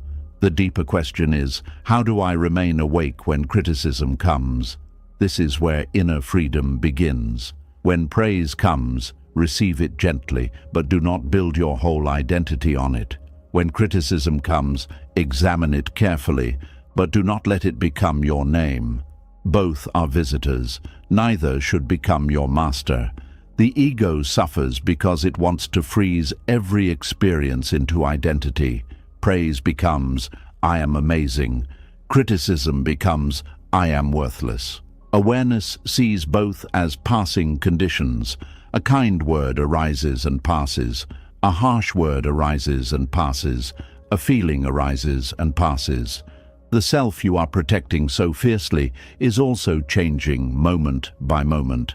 This understanding softens the grip of both pride and shame. You become less desperate for praise because you no longer need it to exist. You become less destroyed by criticism because you no longer treat it as final truth. This does not make you cold, it makes you steady.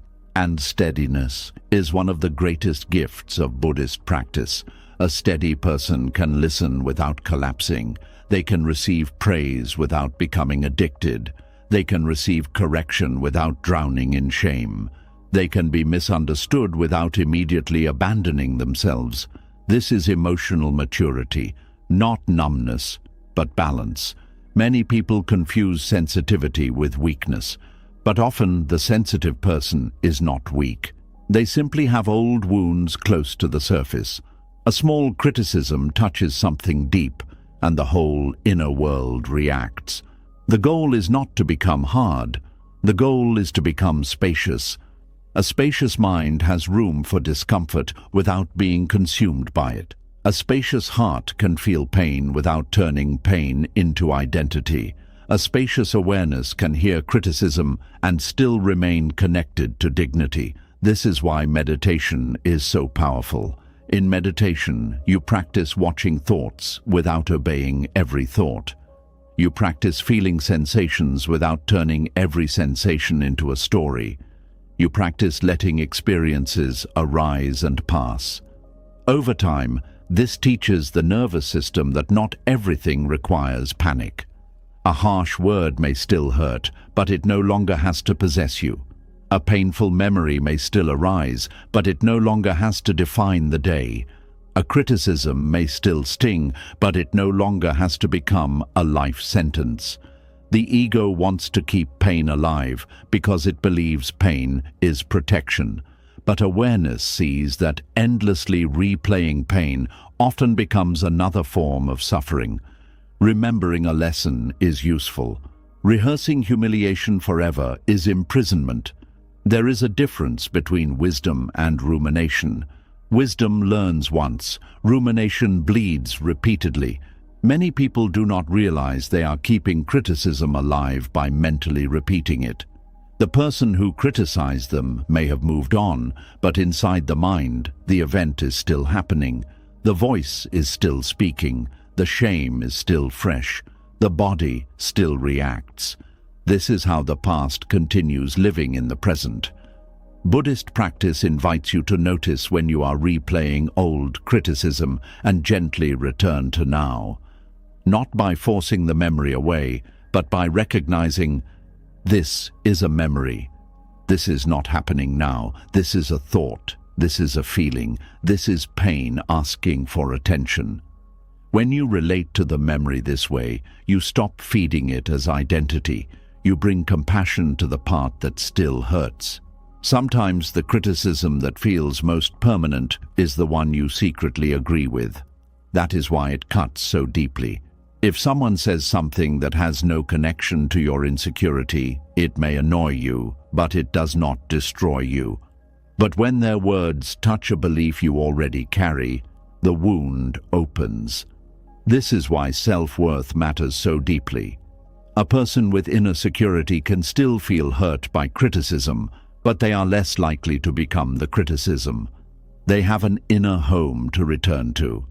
A person without inner security may wander inside the critic's words for years. Buddhist healing does not depend on forcing yourself to believe positive things. It begins with seeing clearly. What belief did this criticism touch? Where did that belief begin? Who taught me to see myself this way? Is this belief truly mine, or was it handed to me by someone else's pain? These questions loosen the roots of shame. You may discover that the criticism you carry was never wisdom. It was someone else's impatience, someone else's ignorance, someone else's fear, someone else's wound, and yet you carried it as law. The moment you see this, something inside you begins to reclaim freedom. Praise also becomes different after awareness. Instead of using praise as emotional fuel for the ego, you can receive it as a passing kindness. You can appreciate it without becoming dependent on it. You can let it warm you without needing it to define you. This is important because the addiction to praise can be just as unstable as the fear of criticism. Both keep attention trapped outside the self. Both make inner peace dependent on other people's reactions. Both strengthen the ego's hunger. The Buddhist way is not to reject praise or pretend criticism does not hurt. It is to meet both with awareness, to understand their impermanence, to stop turning them into identity, to return again and again to the quiet center beneath approval and disapproval. That quiet center is not arrogance. It is not saying nobody's opinion matters. It is saying opinions exist, but they are not the whole truth of me. This is a humble kind of freedom, because when you no longer live and die by praise and criticism, you can live more honestly. You can create without being paralyzed. You can speak without needing perfect approval. You can love without performing. You can grow without shame. You can be corrected without feeling destroyed. And perhaps most importantly, you can stop giving your inner peace to every passing voice. There will always be praise. There will always be criticism. There will always be someone who understands you and someone who does not. There will always be someone who sees your heart clearly and someone who judges from their own confusion. But you do not have to let every voice enter the deepest room of your being. Some words can be heard and released. Some feedback can be learned from and left behind. Some judgments can pass through your awareness like birds crossing the sky. The sky does not chase every bird. The sky does not become wounded by every cloud. It remains open. This is what Buddhist wisdom slowly teaches the heart. To become open, but not defenseless. Soft, but not enslaved. Receptive, but not ruled by every opinion. Humble enough to learn, but grounded enough not to collapse. The reason criticism has felt permanent for so long is not because it truly is permanent. It is because the mind has rehearsed it as if it were sacred truth. But what has been rehearsed can be released. What has been believed can be questioned. What has been carried can be set down. Not all at once, not through force, but through repeated awareness. The next time praise comes, breathe and receive it, but do not cling. The next time criticism comes, breathe and examine it, but do not become it. The next time an old, painful word returns, breathe and remember that a memory is visiting. It is not your master. It is not your name. It is not the total truth of your life. And slowly, the ego's fixation on pain begins to weaken. The heart becomes less hungry for applause and less terrified of blame. The mind becomes less trapped in old sentences. The body begins to understand that discomfort is not the same as danger. And the part of you that once believed every criticism was proof of your unworthiness begins to see something gentler and truer. You were never meant to build your identity from the sharpest words spoken to you. You were never meant to carry careless judgment as permanent truth. You were never meant to let one painful voice erase all the quiet evidence of your goodness, effort, courage, and growth. Praise may come and go. Criticism may come and go. But awareness can remain. And when awareness becomes stronger than the ego's hunger, you begin to live from a place that no insult can fully reach and no compliment needs to complete. And once the mind slowly loosens its attachment to praise and criticism, another hidden source of suffering becomes impossible to ignore. Many people are not only afraid of rejection, they are afraid of time itself, afraid they are too late, too slow, too unsuccessful, too lost compared to everyone else around them. The mind begins measuring life like a race, and every passing year starts feeling like evidence that something is wrong. This is how comparison quietly steals peace from millions of people. There is a silent panic many people carry that they rarely speak about honestly. It appears while scrolling through social media. It appears at family gatherings. It appears during birthdays. It appears late at night when the world becomes quiet enough for hidden fears to speak. The fear sounds something like this: I should be further ahead by now. Those 7 words have created enormous suffering in the modern world.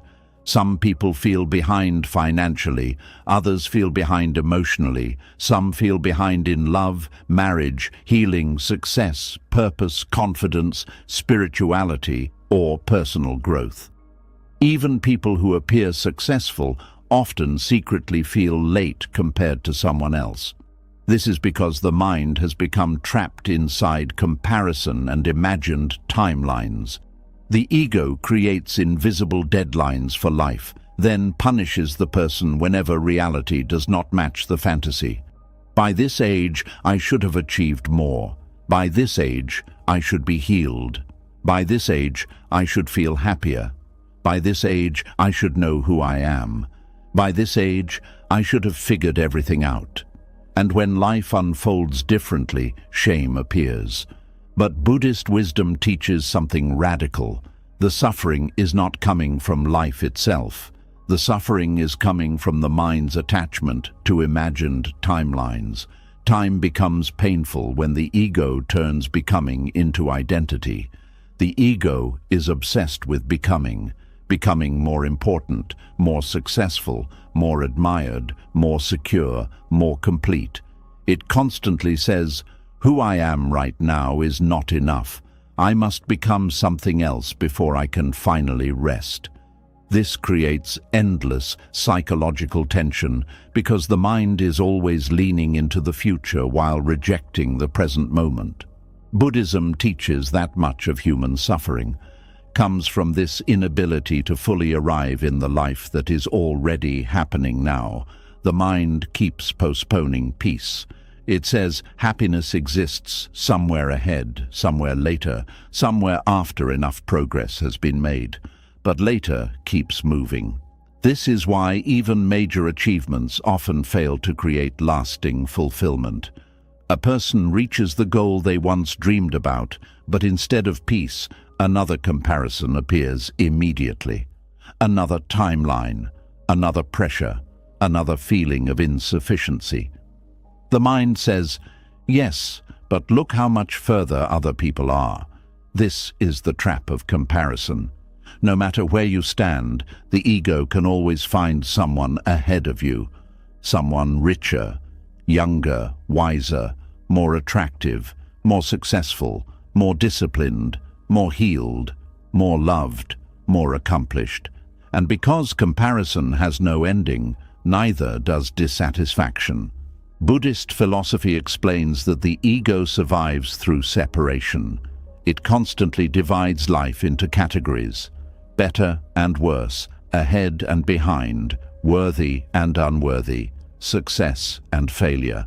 Once the mind becomes trapped in these measurements, life stops feeling alive and starts feeling like competition. Even simple moments become poisoned by comparison.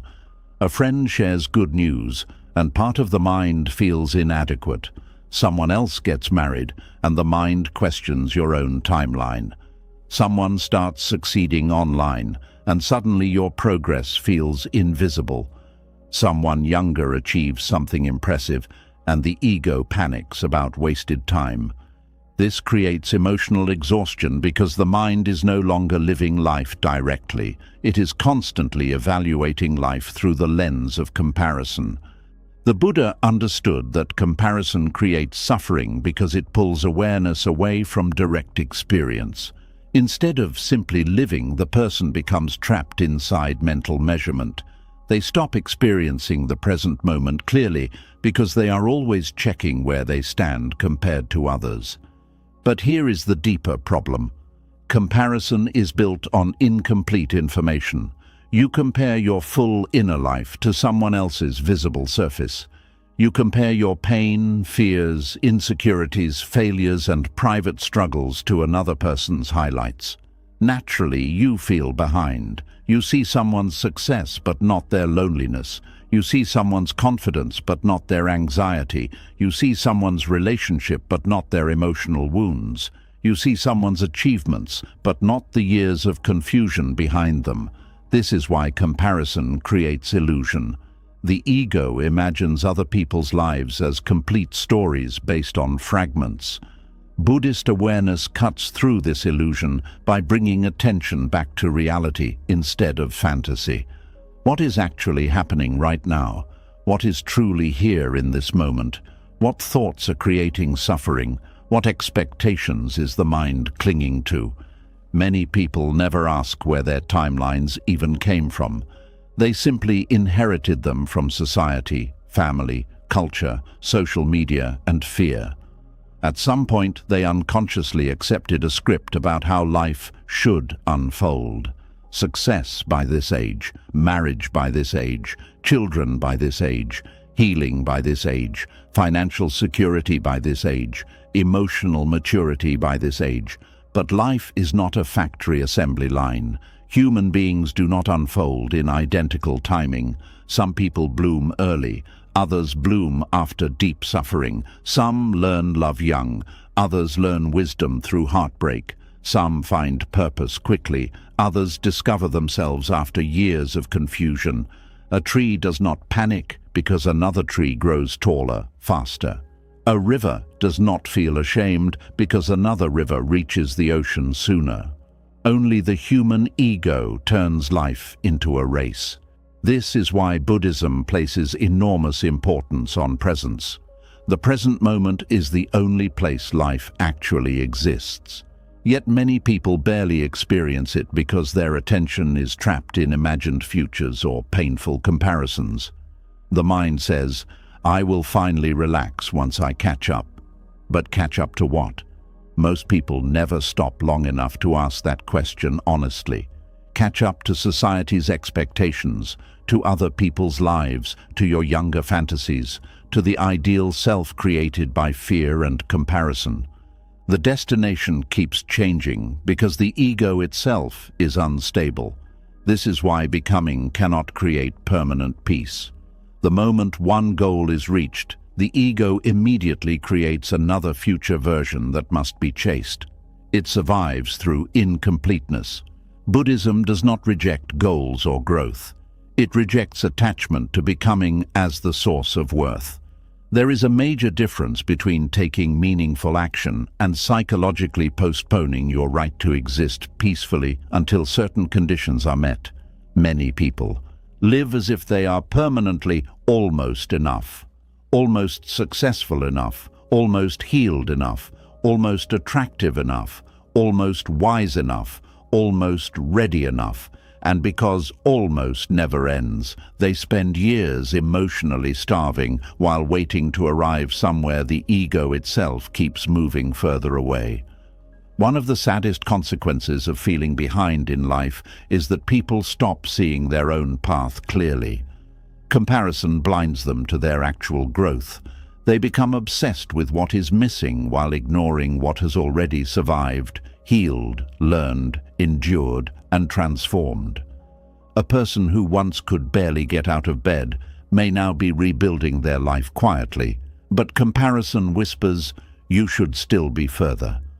A person who survived deep emotional pain may now be slowly learning peace, but comparison says, "Others are already happier."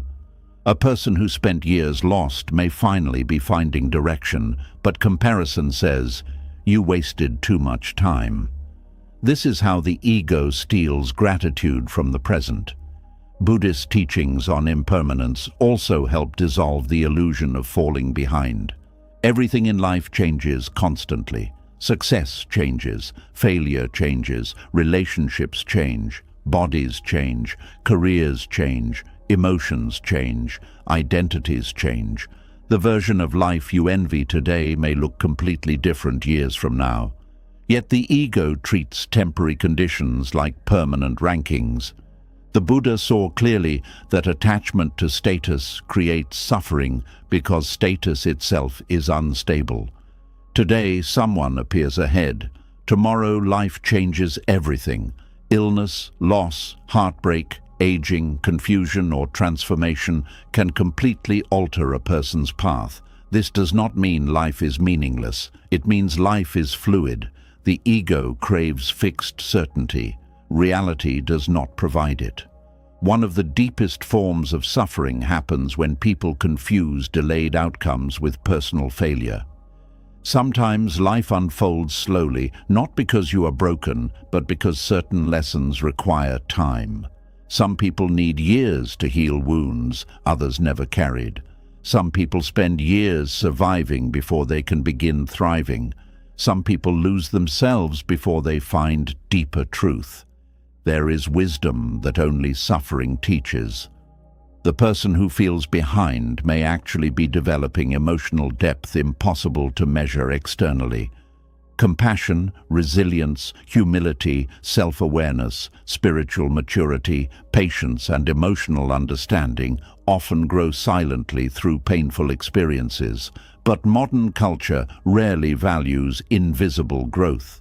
It values visible milestones, money, appearance, achievement, recognition, productivity, so people begin measuring themselves entirely through external timelines while ignoring inner transformation. Buddhist wisdom reverses this focus.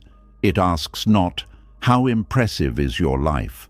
but "How awake are you within your life?" A person can appear successful externally while internally living in constant anxiety and emptiness.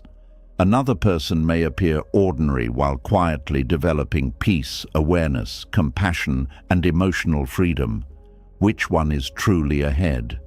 The ego only recognizes visible achievement. Awareness recognizes inner liberation. This is why some people feel exhausted even when life looks fine on paper. They are chasing timelines that do not actually belong to their soul. They are living according to comparison instead of truth. When you constantly feel behind, rest becomes difficult because the mind treats relaxation like wasted time.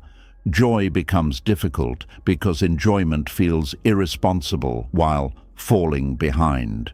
Even small pleasures become contaminated by guilt.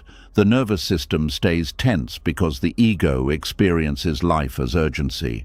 Hurry, catch up, do more, fix yourself faster, achieve more quickly, become someone soon. But awareness asks a different question. What if your life is not late? What if it is simply unfolding differently than the mind expected? This question softens enormous suffering, because often the deepest pain is not the current moment itself. The deepest pain is resistance to the current moment. The mind keeps arguing with reality. This should not be happening. I should already be somewhere else. My life should look different by now. But reality remains unchanged by inner resistance. Suffering increases because the ego fights what already exists. Acceptance does not mean giving up on growth. It means ending the war against the timing of your life. You stop treating your current season as evidence of failure. A winter season is not wrong because it does not look like spring. Some parts of life are for building. Some are for healing. Some are for grieving, some are for learning, some are for letting go, some are for becoming quiet enough to finally hear yourself clearly. The ego wants every season to look productive externally, but Buddhist wisdom understands that invisible seasons matter too. Many people are secretly carrying exhaustion from trying to rush their becoming. They pressure themselves constantly because they believe their value depends on speed. But healing rushed by fear often becomes unstable. Growth forced by shame often collapses. Real transformation usually happens slowly, quietly, almost invisibly at first. The Buddha himself spent years searching before awakening. Many spiritual traditions describe wandering, confusion, failure, and uncertainty before deeper understanding emerges. Yet modern culture acts as though everyone should have complete clarity immediately. This creates unrealistic expectations that wound people psychologically, especially young people. Many now feel ancient at 25, lost at 30, hopeless at 40, invisible at 50, or irrelevant at 60 because society worships speed and external achievement. But Buddhist awareness sees how absurd this is. Human life cannot be reduced to timelines and comparisons. You are not a delayed product. You are not a failed project. You are not behind because your journey looks different. Some people awaken emotionally after years of numbness. Some learn self-worth after decades of shame. Some discover love after years of loneliness. Some find purpose after surviving darkness. Some only begin truly living after losing everything false. Life is not linear. This understanding creates compassion toward yourself. Instead of attacking your current stage, you begin listening to it. What is this season teaching me? What pain still needs healing? What illusion am I being asked to release? What attachments are creating suffering? These questions create wisdom instead of panic. One reason comparison becomes addictive is because it gives the ego a sense of orientation. Measuring yourself against others creates temporary identity. But identity built through comparison is unstable because someone else's life is always changing too. Today, you feel ahead. Tomorrow, you feel behind. Your self-worth rises and falls based on external movement. This is emotional imprisonment. Buddhist practice slowly frees the mind from this cycle by returning attention inward, not inward in a selfish way, but inward in an honest way. You stop obsessing over where you stand compared to everyone else and begin asking deeper questions. Am I living truthfully? Am I becoming more aware? Am I acting with compassion? Am I trapped in attachment? Am I abandoning myself? Am I awake to this moment? These questions matter more than comparison because they reconnect you with reality instead of illusion. One of the most healing realizations is understanding that no human being ever fully arrives. The ego imagines that somewhere there are people who have everything figured out permanently. But even successful people struggle. Even wise people feel uncertainty. Even confident people experience fear. Even spiritually mature people continue learning. Life is movement. Becoming never completely ends. Once you deeply understand this, much pressure begins dissolving. You stop expecting yourself to reach some perfect final version where all confusion disappears forever. Instead, you begin participating in life more gently. You allow yourself to learn gradually. You allow healing to unfold naturally. You allow uncertainty without turning it into shame. You allow your path to be human. This creates enormous emotional freedom because the mind no longer treats every delay as catastrophe. A flower opening slowly is not failing. The moon changing phases is not failing. The ocean moving with tides is not failing. Nature does not rush itself. Only the fearful ego believes worth depends on speed. Buddhist wisdom reconnects you to this deeper rhythm. It reminds you that peace does not come from outrunning time. Peace comes from stepping out of the illusion that your existence needs comparison to have meaning. You do not need to become someone else's timeline. You do not need to win against other people's lives. You do not need to race your own humanity. You only need to wake up enough to stop turning your path into punishment. And perhaps the saddest thing about constantly feeling behind is how much life gets missed while chasing imagined arrival. The sky changes colors every evening. Small moments of love appear quietly. Healing happens in ordinary conversations. Wisdom grows in unnoticed silence. The heart slowly transforms through experiences that comparison completely overlooks. But the ego cannot see these things because it is obsessed with measuring progress. Awareness sees differently. Awareness notices this breath, this step, this moment, this life already unfolding now, not someday, not after perfection, now.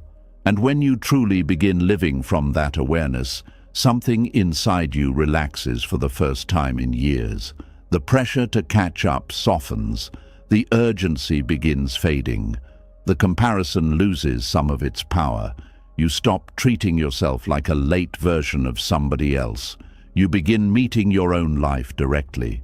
Not the fantasy, not the timeline, not the competition, your actual life. And maybe that is the real escape from the illusion of falling behind. Not suddenly becoming more successful than everyone else, but finally realizing there was never a universal race to begin with. There were only human beings carrying different wounds, different lessons, different timing, and different paths, all trying to find peace while the ego kept whispering that they were too late. But awareness gently answers back. You are not late to your own life. You are only being asked to arrive in it fully now. And after slowly loosening the illusion of falling behind, another fear quietly rises underneath almost every human struggle. If you are not your success, not your achievements, not your appearance, not your reputation, not your role, then who are you? Beneath the pressure to become somebody important is often a deeper terror the ego rarely admits out loud. The fear of being nobody. The fear that without identity, recognition, or significance, there may be nothing valuable left to hold on to. This fear shapes far more of human life than most people realize. There is a strange emptiness many people carry that cannot be solved through achievement alone. They spend years building an identity, protecting an image, creating status, collecting labels, chasing recognition, trying to become someone important in the eyes of the world. But even after gaining success, praise, followers, admiration, or accomplishment, something still feels unstable underneath, because the deeper fear was never really about success. The deeper fear was disappearance, the fear of not mattering, the fear of being ordinary, the fear of becoming invisible in a world obsessed with significance. This is one of the reasons people cling so tightly to identity. Identity creates the feeling of solidity. It tells the ego, this is who you are, this is your place, this is your importance. Without identity, many people feel psychologically exposed, almost as if they are dissolving. Buddhism approaches this fear in a radically different way than most philosophies. Instead of strengthening the ego's identity, Buddhism gently examines it. It asks one of the most uncomfortable questions a human being can face. What exactly is this self you are trying so desperately to protect? At first, this question feels threatening because most people spend their entire lives constructing identity. They define themselves through work, appearance, relationships, intelligence, personality, beliefs, trauma, achievements, failures, nationality, status, opinions, spirituality, or social image. The ego creates a story and calls the story me. But Buddhist wisdom teaches that this fixed self is not as solid as it appears. This does not mean you do not exist. It means the identity you cling to is constantly changing, shifting, and being reconstructed moment by moment. Thoughts change, emotions change, roles change, desires change, beliefs change, the body changes, even memories change over time. Yet the ego keeps trying to freeze all this movement into one permanent identity. This creates suffering because life itself refuses to stay fixed. A person who built their identity around beauty suffers deeply when aging begins. A person who built identity around success suffers when failure appears. A person who built identity around intelligence suffers when uncertainty arrives. A person who built identity around relationships suffers when someone leaves. The stronger the attachment to identity, the stronger the fear when life inevitably changes. This is why many people secretly panic during transitions in life. Losing a job, ending a relationship, aging, moving, becoming a parent, experiencing illness, spiritual awakening, or emotional transformation can create deep anxiety because identity itself begins shifting. The ego feels threatened whenever old definitions collapse. Some people spend years desperately trying to preserve an old version of themselves long after life has already changed. They cling to outdated identities because uncertainty feels terrifying. But Buddhism teaches that freedom begins the moment you stop demanding permanence from something that was never permanent to begin with. The ego hears this and becomes afraid. If I let go of identity, will I disappear? If I stop defining myself, through achievement, who will I be? If I am not special, successful, admired, or important, do I still matter? These questions reveal how deeply the fear of being nobody controls human behavior. Many people are not chasing success because they genuinely love success. They are chasing emotional proof that they exist meaningfully.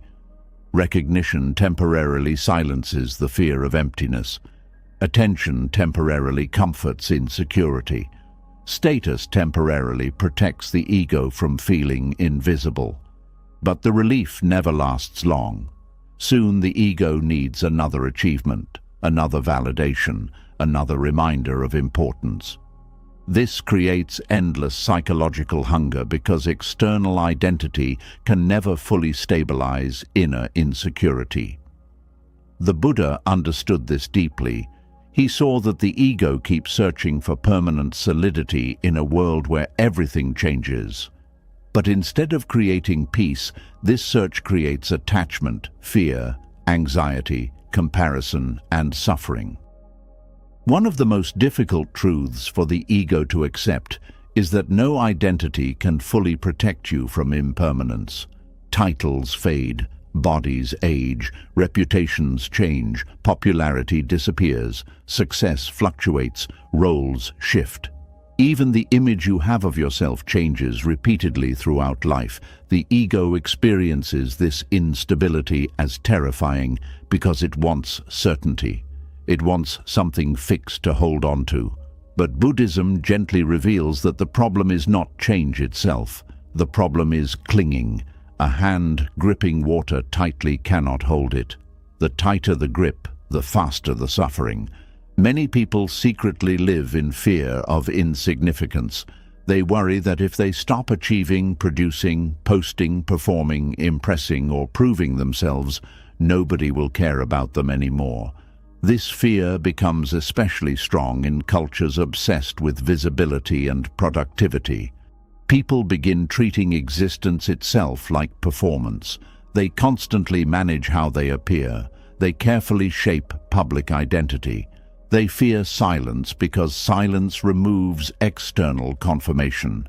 They fear slowing down because achievement became emotional protection. They fear anonymity because anonymity feels like emotional death to the ego. This creates enormous exhaustion. The person becomes trapped inside maintaining a self-image. But maintaining identity requires constant effort because identity itself is unstable. This is why some people feel strangely empty after major accomplishments. The achievement briefly strengthens the ego, but soon the old insecurity returns because the deeper fear was never solved. The ego still fears becoming nobody. Buddhist teachings on emptiness are often misunderstood. Emptiness does not mean meaninglessness.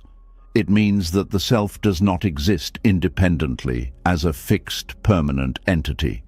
Everything is interconnected, changing, and dependent on conditions.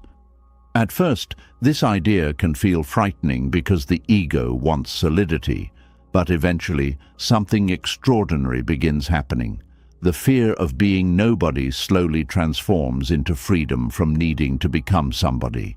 This changes life completely. You no longer need every interaction to confirm your worth. You no longer need constant recognition to feel real. You no longer collapse whenever identity shifts. You no longer panic every time life changes direction, because you begin understanding that the self was never a fixed object to defend so desperately.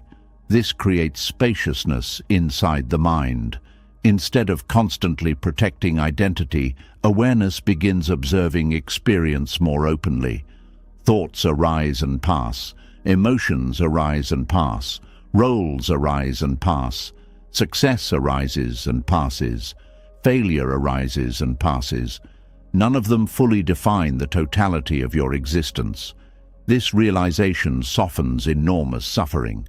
A person who strongly identifies with failure becomes trapped in shame. A person who strongly identifies with success becomes trapped in fear of losing it. A person who strongly identifies with image becomes trapped in performance. But awareness itself remains larger than these passing conditions. Many people are terrified of being ordinary because the ego believes ordinariness means worthlessness. Society reinforces this constantly. Be exceptional, be unique, be ahead, be admired, be unforgettable, be more, always more. But this endless pressure creates deep emotional loneliness because the person begins relating to life through constant self-measurement. Even spirituality can become ego performance. People become attached to being seen as awakened, wise, healed, disciplined, or enlightened. The ego can turn anything into identity if it believes identity creates safety. This is why Buddhism repeatedly emphasizes letting go. Not because identity itself is evil, but because attachment to identity creates suffering. The more tightly you cling to who you are supposed to be, the more painful life becomes whenever reality changes. A person deeply attached to being strong struggles terribly when vulnerability appears. A person attached to being good suffers intensely when they make mistakes. A person attached to being intelligent panics when they feel uncertain. A person attached to being spiritually evolved feels shame whenever human emotions return. The ego keeps trying to create a perfect self-image immune to pain. But no such image exists. This is why Buddhist freedom is not about becoming a perfect identity. It is about no longer needing identity to carry your entire worth. This creates incredible emotional flexibility. You can fail without becoming failure. You can feel sadness without becoming brokenness. You can experience confusion without becoming worthless. You can lose roles without losing existence itself. Many people have never experienced this freedom because they have spent their entire lives trying to solidify identity. They are always introducing themselves internally. I am successful. I am attractive. I am damaged. I am important. I am a failure. I am special. I am unlovable. These labels become psychological prisons because the ego repeats them constantly until they feel absolute. But Buddhism asks you to look more carefully. Who are you before the label appears? Who notices the thought, I am a failure? Who notices the fear, I am nobody? Awareness itself cannot be reduced to a single identity. This realization begins dissolving the ego's panic. You stop trying to freeze yourself into one permanent definition. You allow yourself to be human, changing, unfinished, evolving. This also changes relationships. When identity insecurity is strong, people often seek others to stabilize their sense of self. They need constant reassurance, validation, admiration, or attention because internally they feel uncertain about who they are. But when awareness deepens, relationships become less desperate. You stop asking other people to constantly confirm your existence. You stop needing to perform identity for love. You stop turning connection into emotional survival. Instead, relationships become spaces of presence rather than identity maintenance. This creates peace. Many people fear emptiness because they misunderstand it. They think emptiness means losing themselves completely. But Buddhist emptiness is not nihilism. It is openness. It is freedom from rigid identity. A rigid tree breaks in a storm. A flexible tree bends and survives. The ego wants rigidity. Awareness allows flexibility. This flexibility reduces suffering because life itself is movement. Every stage of life changes who you appear to be externally. Childhood disappears, youth disappears, careers shift, relationships transform, bodies age, opinions evolve, identity naturally moves. The person attached to fixed identity suffers constantly during these transitions. The person rooted in awareness moves more gently with change. One of the deepest fears hidden beneath identity insecurity is mortality itself. The ego fears being forgotten, forgotten by people, forgotten by history, forgotten by the world. This fear quietly drives enormous amounts of human behavior. People want legacy because legacy promises symbolic permanence. They want recognition because recognition temporarily eases existential fear. They want significance because insignificance feels emotionally unbearable to the ego. But Buddhism teaches something profoundly calming. Your existence does not need cosmic importance to have value. A sunset does not need applause to be beautiful. A flower does not need recognition to bloom. A quiet act of kindness does not become meaningless simply because the world does not celebrate it. The ego constantly asks, will I be remembered? Awareness asks, can I be fully present? This changes the entire direction of life. Instead of chasing immortality through image, you begin touching life directly. The taste of tea, the feeling of breath, the warmth of connection, the stillness of silence, the beauty of simple existence. These ordinary moments become sacred once the obsession with becoming somebody begins loosening. Ironically, many people only begin feeling truly alive after they stop trying so desperately to become important, because now energy is no longer trapped inside endless self-construction. You stop monitoring yourself constantly. You stop performing identity every second. You stop fearing every shift in life. You stop needing every person to validate your existence. And slowly, something quieter begins emerging. Not ego confidence, not superiority, not grand identity, just presence, simple presence. A. Peaceful awareness, no longer fighting constantly to prove existence. This is why Buddhist freedom can feel so strange at first. The ego expects freedom to feel like becoming extraordinary. But often, freedom feels ordinary, light, spacious, uncomplicated, like finally setting down heavy armor you forgot you were wearing. The fear of being nobody slowly dissolves because you realize nobody was ever required. Existence itself was enough before the ego began demanding specialness. This does not make life passive. You can still create, work, love, build, dream, and contribute. But now these actions arise from aliveness rather than desperate identity hunger. You no longer need achievement to prove existence. You no longer need superiority to feel worthy. You no longer need constant visibility to feel real. This creates deep peace because your worth is no longer attached to maintaining a psychological performance. The Buddha often emphasized that suffering comes from clinging.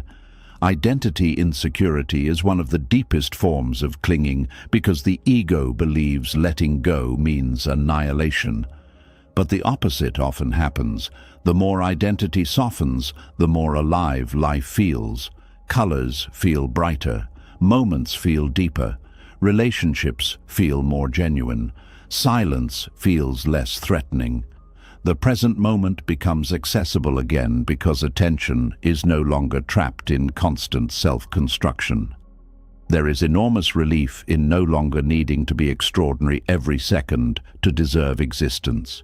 You can simply be human, tired sometimes, confused sometimes, joyful sometimes, afraid sometimes, peaceful sometimes, changing constantly, and still worthy of compassion.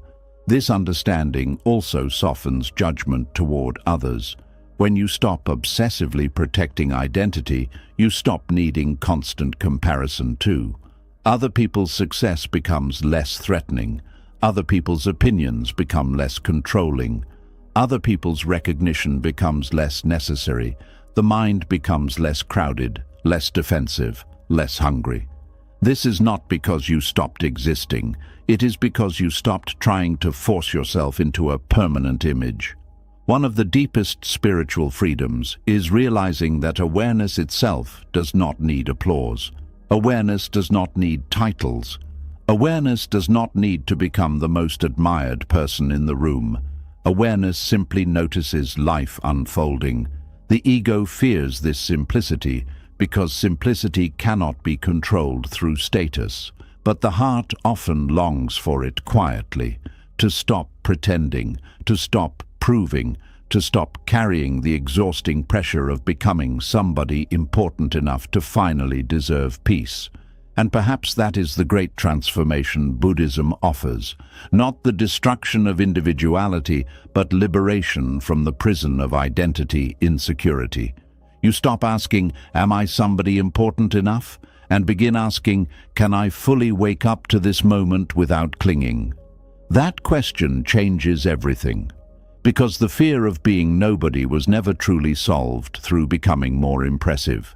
It softens through awareness, through presence, through realizing that the self you spent years desperately protecting was never fixed enough to carry permanent peace anyway.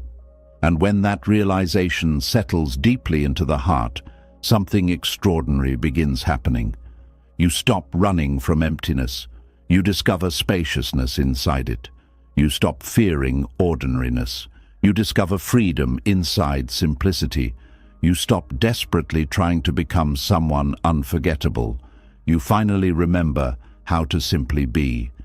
And in that quiet being, untouched by comparison, untouched by performance, untouched by the exhausting hunger for identity, you discover something the ego could never understand. You were never empty because you failed to become somebody. You only felt empty because you forgot the peace that exists before the mind starts demanding a permanent self to defend. And once the fear of being nobody begins to lose its power, another painful pattern becomes clearer. Some people do not chase achievement because they are truly free. They chase achievement because silence terrifies them. They are afraid that if they stop winning, producing, improving, proving, and becoming impressive, the old emptiness will return and whisper the truth they have been running from for years. Without all this, who would love me? There is a kind of success that looks beautiful from the outside, but feels heavy on the inside. People clap, praise, admire, respect, and celebrate it. But behind the polished surface, the person may feel strangely tired, lonely, and never fully satisfied. They achieve one goal, but peace does not stay.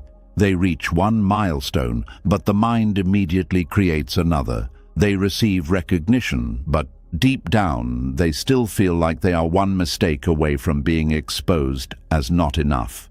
This is the hidden suffering of the overachiever. The world often sees ambition, discipline, excellence, and strength. But Buddhism teaches us to look beneath appearances, because not every action that looks strong comes from inner freedom. Sometimes achievement comes from joy. Sometimes it comes from purpose. Sometimes it comes from love for learning, service, beauty, or contribution. But sometimes achievement comes from fear, fear of being ordinary, fear of being rejected, fear of disappointing people, fear of resting, fear of discovering that without success there is nothing solid inside. This is why many overachievers cannot enjoy what they accomplish. The mind treats every victory as temporary protection from shame. For a few moments, the praise feels good. The result feels satisfying. The person feels safe. But soon, the old hunger returns. The achievement that once felt important becomes normal. The mind asks, "What next?" And suddenly, the person is running again. Buddhist wisdom sees this as craving. Not simply craving for money, fame, or status, but craving for a stable identity through achievement. The ego says, if I accomplish enough, I will finally become someone solid, someone worthy, someone safe. But the self built from achievement is unstable because achievement itself is unstable. Results change, praise fades, competition grows, bodies get tired, opportunities shift. The world moves on. So the overachiever lives under constant pressure to renew their worth again and again. This is not true peace. It is emotional labor disguised as success.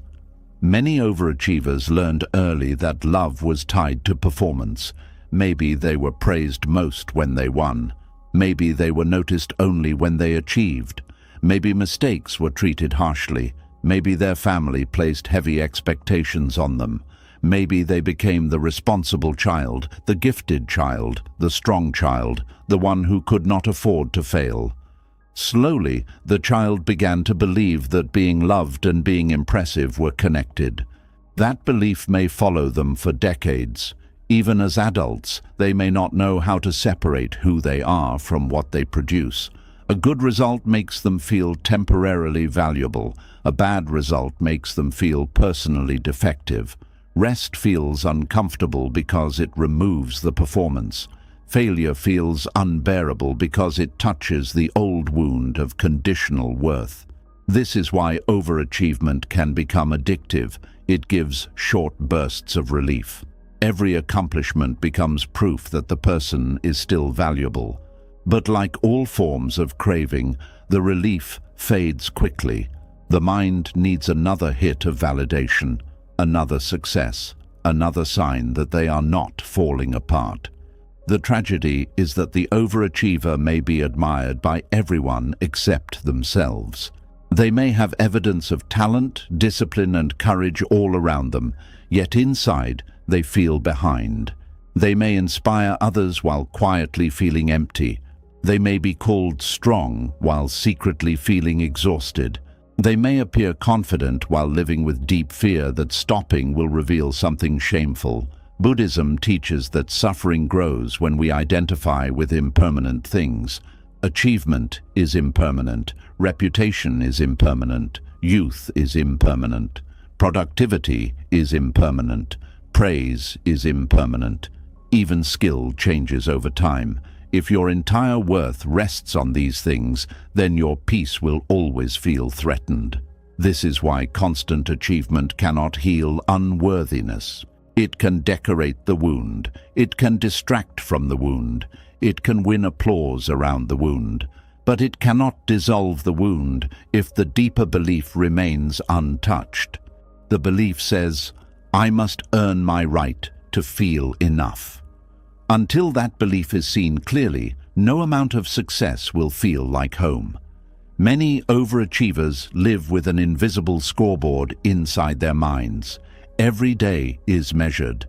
Did I do enough? Did I improve enough? Did I make progress? Did I waste time? Did I fall behind? Did I impress others? Did I prove myself? Even moments of rest are not truly restful because the scoreboard keeps running.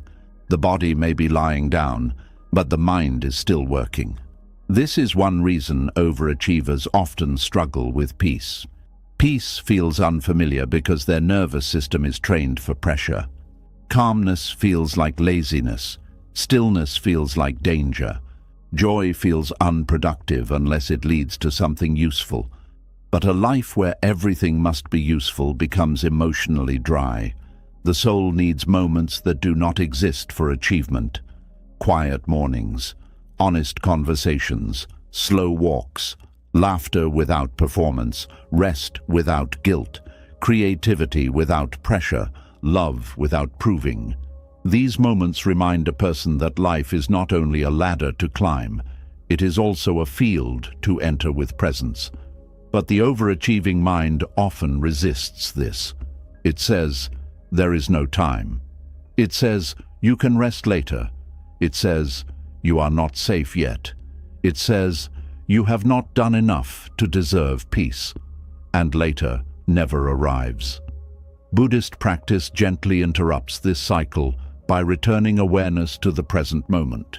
It does not ask the person to stop caring about excellence. It asks them to notice the suffering beneath the chase. Are you acting from wisdom or fear? Are you building from love or running from shame? Are you serving life or trying to outrun emptiness? These questions are not comfortable, but they are freeing. Because sometimes the overachiever does not need more discipline, they need more honesty. They need to ask why success feels so urgent, why failure feels so personal, why rest feels like guilt, why being average for one day feels unbearable, why a small mistake can ruin their sense of self, why praise never stays long enough to calm the heart. Buddhism teaches that awareness is the beginning of liberation. Not blame, not punishment, awareness. When you see the machinery of craving clearly, you no longer have to obey it blindly. You may notice that the desire to achieve is sometimes clean and peaceful. It may arise from love, creativity, service, responsibility, or genuine purpose. That kind of effort feels alive. It may be difficult, but it does not destroy the heart. But the desire to achieve may also arise from panic, from comparison, from the need to prove someone wrong, from fear of being ignored, from shame about the past, from the old belief that ordinary existence is not enough. That kind of effort drains the soul, even when it produces impressive results. Two people can work hard and look similar from the outside, but their inner worlds may be completely different. One is moved by purpose, the other is chased by fear. One can rest after effort, the other cannot stop. One enjoys growth, the other uses growth as punishment. One builds a life, the other builds armor. This difference matters deeply. The Buddha's teaching on the middle way is important here. The middle way does not mean having no ambition, it means not living in extremes. Overachievement often becomes an extreme because the person swings far away from stillness, softness, and self-acceptance. Their identity becomes overly attached to output. But humans are not machines. A machine may be valued only by performance. A human being has dignity beyond performance. When overachievers forget this, they begin treating themselves like tools. They ask, "What can I produce? How much can I handle? How far can I push?" But they rarely ask, "Am I peaceful? Am I whole? Am I kind to myself? Am I present for my life?" This creates a painful imbalance. A person may become highly functional but emotionally disconnected. They may know how to succeed but not how to feel. They may know how to lead but not how to rest. They may know how to impress others but not how to receive tenderness. This is why some overachievers feel lonely even when surrounded by admiration. People relate to their image, not their vulnerability. They are praised for strength, so they keep hiding pain. They are rewarded for competence, so they keep suppressing need. They become trapped inside the role of the capable one. And the capable one often suffers quietly. Because if everyone expects you to be strong, where do you go when you are tired? If everyone praises your success, who notices your fear? If everyone admires your discipline, who asks whether you are hurting? Many overachievers become strangers to their own softness. They do not know how to ask for help without feeling weak. They do not know how to admit confusion without shame. They do not know how to slow down without feeling like they are losing identity. Buddhist compassion invites them to return to the parts of themselves they abandoned in the pursuit of excellence. The tired part, the frightened part, the playful part, the imperfect part, the part that wants to be loved without being impressive. This return can feel emotional because the overachiever often carries years of self-neglect. They may realize they have been successful in the world, but absent from themselves. They may have built an outer life while ignoring the inner child, still waiting to hear, "You do not have to earn love by being exceptional." That sentence alone can feel like medicine, because many high-performing people were never given permission to simply be. They were trained to become, to improve, to deliver, to exceed, to stay ahead, to make people proud. And while growth is valuable, constant becoming, without self-acceptance becomes suffering. Buddhist wisdom reminds us that the present moment is not a mistake. The person you are now is not merely a stepping stone to a better version. This breath matters. This body matters. This stage of life matters. If you spend every moment using the present only to chase the future, you never actually live. Overachievement often steals life in this way. It convinces people they are building a future while quietly removing their ability to experience now. They postpone joy, postpone rest, postpone intimacy, postpone gratitude, postpone peace. They tell themselves, "After this next goal, I will slow down." But the next goal becomes another doorway to the next one. The chain continues. This is the nature of craving. It does not end by being fed. It ends by being understood. The overachiever may believe the solution is bigger success, but Buddhism suggests the deeper solution is freedom from the belief that success can finally complete the self. Completion cannot be found in an external result because the sense of incompleteness is a mental construction. It is maintained by craving, comparison, attachment, and self-image. When awareness sees this clearly, the chase begins to loosen. The person may still achieve, they may still work hard, they may still build beautiful things. But achievement no longer carries the impossible burden of proving worth. Work becomes expression, not identity. Success becomes a result, not salvation. Failure becomes information, not personal destruction. This is a profound shift, because when failure is no longer treated as proof of unworthiness, the nervous system relaxes, creativity becomes freer, learning becomes easier, relationships become more honest. The person becomes less defensive because their entire identity is no longer attached to being impressive. They can finally breathe. One of the great hidden costs of overachievement is fear of being truly known. If people admire the image, the overachiever may fear revealing the human beneath it. What if people see the insecurity? What if they see the exhaustion? What if they see the doubt? What if they realize the successful person still feels afraid? So the image becomes a prison. Buddhist teachings on non-self-help soften this prison. If the successful identity is not the whole of you, then it does not need constant defense. If the insecure identity is not the whole of you, then it does not need to define you either. Both are passing experiences within awareness. You can experience ambition without becoming ambition. You can experience fear without becoming fear. You can experience success without becoming success.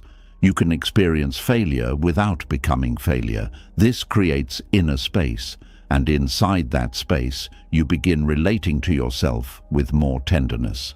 The overachiever's healing often begins with small acts of non-performance, doing something without turning it into a measure of worth, resting without earning it first, creating something imperfectly, saying no, asking for help, allowing someone to see tiredness, celebrating progress without immediately demanding more.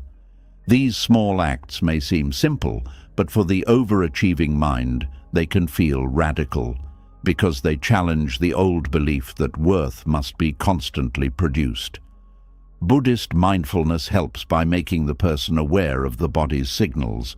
Overachievers often live in the head, plans, goals, strategies, outcomes, comparisons, but the body carries the truth. Tight shoulders, shallow breath, heavy eyes, restless stomach, fatigue ignored for too long. The body often knows the cost of achievement before the mind admits it. When awareness returns to the body, the person begins hearing the wisdom they have been overriding. They realize exhaustion is not weakness. It is communication. Anxiety is not an enemy. It is a signal. Emptiness is not failure. It is an invitation to stop using achievement as a substitute for self-connection. This is where true healing becomes possible, not by destroying ambition, but by purifying it. Ambition purified by awareness becomes purpose. Ambition driven by shame becomes bondage. Purpose feels grounded. Shame feels frantic. Purpose can pause. Shame cannot. Purpose includes the whole person. Shame sacrifices the person for the result. Many overachievers need to ask themselves, would I still want this goal if nobody praised me for it? Would I still choose this path if it did not make me look impressive? Is this dream truly mine, or is it a way to prove I am not worthless? These questions can be uncomfortable, but they lead to freedom. Because some goals are not truly desires. They are wounds wearing ambition's clothing. A person may chase wealth, not because they love creating value, but because poverty once made them feel powerless. A person may chase fame not because they love expression, but because invisibility once hurt deeply. A person may chase perfection not because they love excellence, but because mistakes once brought shame. When you understand the wound behind the goal, you gain choice. You can still pursue the goal, but now with awareness. You no longer unconsciously expect it to heal everything. You no longer place your inner child's entire safety inside an external achievement. That is wisdom. Buddhism does not ask you to abandon worldly life. It asks you to stop sleeping through it, to stop mistaking craving for destiny, to stop mistaking applause for love, to stop mistaking productivity for worth. When the overachiever begins waking up, they may feel grief. Grief for the years spent running, grief for the softness they ignored, grief for the relationships neglected, grief for the joy postponed, grief for the younger self who believed being loved required endless excellence. This grief is not bad. It is part of returning. It means the heart is becoming honest again. And after grief, there can be relief. Relief that you do not have to keep proving forever. Relief that failure does not erase your humanity. Relief that rest is not betrayal. Relief that ordinary moments are not wasted. Relief that you can still grow without hating who you are now. This is the beginning of peaceful achievement. A life where effort remains but desperation fades. A life where discipline exists but cruelty ends. A life where goals matter, but they no longer define the soul. A life where you can work deeply, love honestly, rest fully, and return to yourself without shame. The hidden suffering beneath constant achievement begins dissolving when the person finally sees that they were never chasing only success. They were chasing permission to feel enough. And that permission cannot come from the next goal, because the next goal can only give temporary satisfaction. The deeper permission must come from awareness, from compassion, from the quiet recognition that your worth was present before you achieved anything and will remain even when you achieve nothing for a while. This is not a message against effort. It is a message against self-abandonment disguised as effort. Because the world may reward your exhaustion, but your soul knows the difference between being alive and merely being productive. And when you finally stop using achievement to escape unworthiness, something beautiful happens. You may still build, you may still succeed, you may still become excellent. But now, success is no longer a mask over pain. It becomes an offering from a freer heart. You are no longer running from the fear of being nobody. You are no longer begging achievement to make you real. You are no longer sacrificing peace to keep an image alive. You are simply living, creating, learning, contributing, and growing from a place that does not need applause to breathe. And that is when achievement becomes lighter, not because you stopped caring, but because you stopped carrying the impossible burden of proving that you deserve to exist. And when the endless pressure to achieve finally begins to loosen, another sorrow often rises quietly from underneath it. Beneath the exhaustion, beneath the striving, beneath the fear of failure, there is sometimes a painful grief that many people carry in silence. The grief of looking at their life and feeling that somewhere along the way, they betrayed the person they once promised themselves they would become. This kind of shame rarely speaks loudly, but it changes how people see themselves. There is a specific pain that comes from remembering old dreams, not because the dreams were foolish, but because the person looking back no longer recognizes themselves in them. At some point in life, many people carried a vision of who they thought they would become: stronger, braver, happier, more disciplined, more successful, more healed, more alive. They imagined a future version of themselves who would finally overcome fear, fulfill potential, and become everything they secretly hoped for. But life happened. Pain happened, fear happened, confusion happened, exhaustion happened, loss happened, and slowly, without fully noticing it, many people drifted away from the person they thought they would become. This creates a very quiet form of heartbreak because the disappointment is deeply personal. It is not only disappointment from others, it is disappointment in yourself. The mind begins replaying old promises. I said I would do more with my life. I thought I would be further ahead. I promised I would heal by now. I used to believe in myself. I wasted too much time. I became someone smaller than I dreamed. These thoughts create heavy shame because the ego turns unmet expectations into identity. Instead of seeing life as complex and changing, the mind creates a harsh conclusion. I failed myself. Buddhist wisdom approaches this suffering with deep compassion because it understands something important. The person who made those promises years ago was not living with the knowledge, wounds, fears, limitations, and experiences you carry now. Human beings often judge their current self using expectations created by an earlier version of themselves who did not yet understand how difficult life could become. This creates impossible standards. A teenager promises greatness without understanding grief. A young adult imagines certainty without understanding heartbreak. A wounded person expects healing without understanding trauma. A struggling mind expects discipline without understanding emotional exhaustion. The ego creates a fantasy path, then later uses reality as evidence of failure. But Buddhism teaches that suffering increases whenever the mind refuses to see life clearly as it truly is. Many people carry regret because they are comparing their real human journey to an imagined version of life that never had to encounter suffering. They compare themselves to a fantasy self who never became depressed, never got hurt, never became afraid, never lost direction, never made mistakes, never became exhausted. Naturally, reality feels disappointing beside fantasy, but fantasy has never had to survive real life. This is why self-compassion matters so deeply. The version of you who struggled was not weak. That version was trying to survive with the awareness available at the time.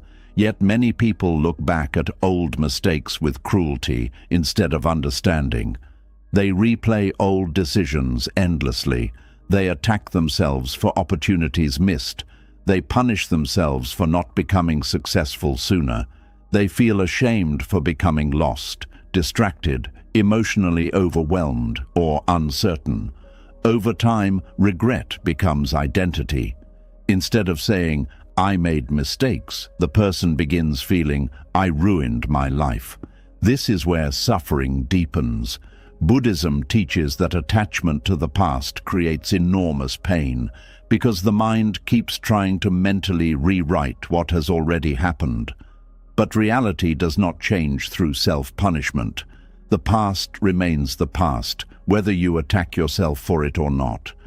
Still, the ego believes guilt can somehow undo pain, so the mind keeps replaying memories. If only I had tried harder. If only I made better choices. If only I started earlier. If only I had not wasted those years. If only I had become who I was supposed to be. These thoughts feel productive because the ego believes endless self-judgment protects against future failure. But in reality, chronic regret often creates paralysis. A person becomes so ashamed of past mistakes that they stop trusting themselves in the present. This is one reason many people secretly feel emotionally frozen. They are not only afraid of future failure, they are still emotionally trapped inside old disappointment.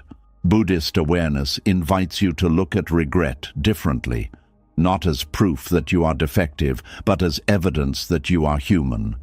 Human beings learn through confusion, attachment, pain, ignorance, desire, fear, and imperfection. Growth is rarely clean. Transformation is rarely linear. The Buddha himself taught that ignorance is part of the human condition. People act without full awareness all the time. Sometimes they realize truth only after suffering deeply. This realization should create humility and compassion, not endless hatred toward yourself. But many people secretly believe they do not deserve compassion because they failed their own expectations. This is why regret can become spiritually heavy. It is not only sadness about the past, it becomes a judgment about worthiness itself. The mind says, if I had become better, maybe I would deserve peace. Yet Buddhism teaches that peace cannot grow inside constant self-condemnation. A mind trapped in shame cannot clearly see the present moment because it is always emotionally kneeling before the past. Many people are grieving versions of themselves that never came into existence. They mourn the artist they never became, the relationship they never built, the confidence they never found, the courage they never acted on, the opportunities they missed, the years they lost to fear, anxiety, addiction, people-pleasing, or emotional survival. This grief is real. It deserves acknowledgement. But Buddhism gently asks a deeper question. Is your suffering coming from the actual present moment or from attachment to a version of life you thought should have happened? This question changes everything. Because often the present moment itself is not unbearable. What hurts is comparison between reality and fantasy. The ego keeps saying, "This should not have been my life." And because of that resistance, the person cannot fully meet the life still unfolding now. Regret becomes especially painful when people believe they wasted time. Time carries enormous emotional weight because humans treat time morally. A productive year feels virtuous. A confused year feels shameful. But life is more mysterious than that. Some years that look wasted externally may have been survival years internally. Some years spent lost may have been teaching hidden wisdom. Some years spent struggling may have been building emotional depth impossible to measure from the outside. The ego values visible progress. Awareness values awakening. A person may spend years appearing behind while slowly learning compassion, humility, resilience, emotional honesty, or spiritual understanding. These lessons rarely look impressive externally, but they transform the soul deeply. Still, the mind often resists this understanding because it wants certainty. It wants a neat story where effort guarantees success and pain always leads somewhere meaningful. But life is not always neat. Some suffering feels unfair. Some seasons feel confusing. Some dreams truly do collapse. Buddhism does not deny this reality. Instead, it teaches that clinging to how life should have unfolded creates additional suffering on top of pain itself. There is pain in loss. Then there is the extra suffering created by endless resistance.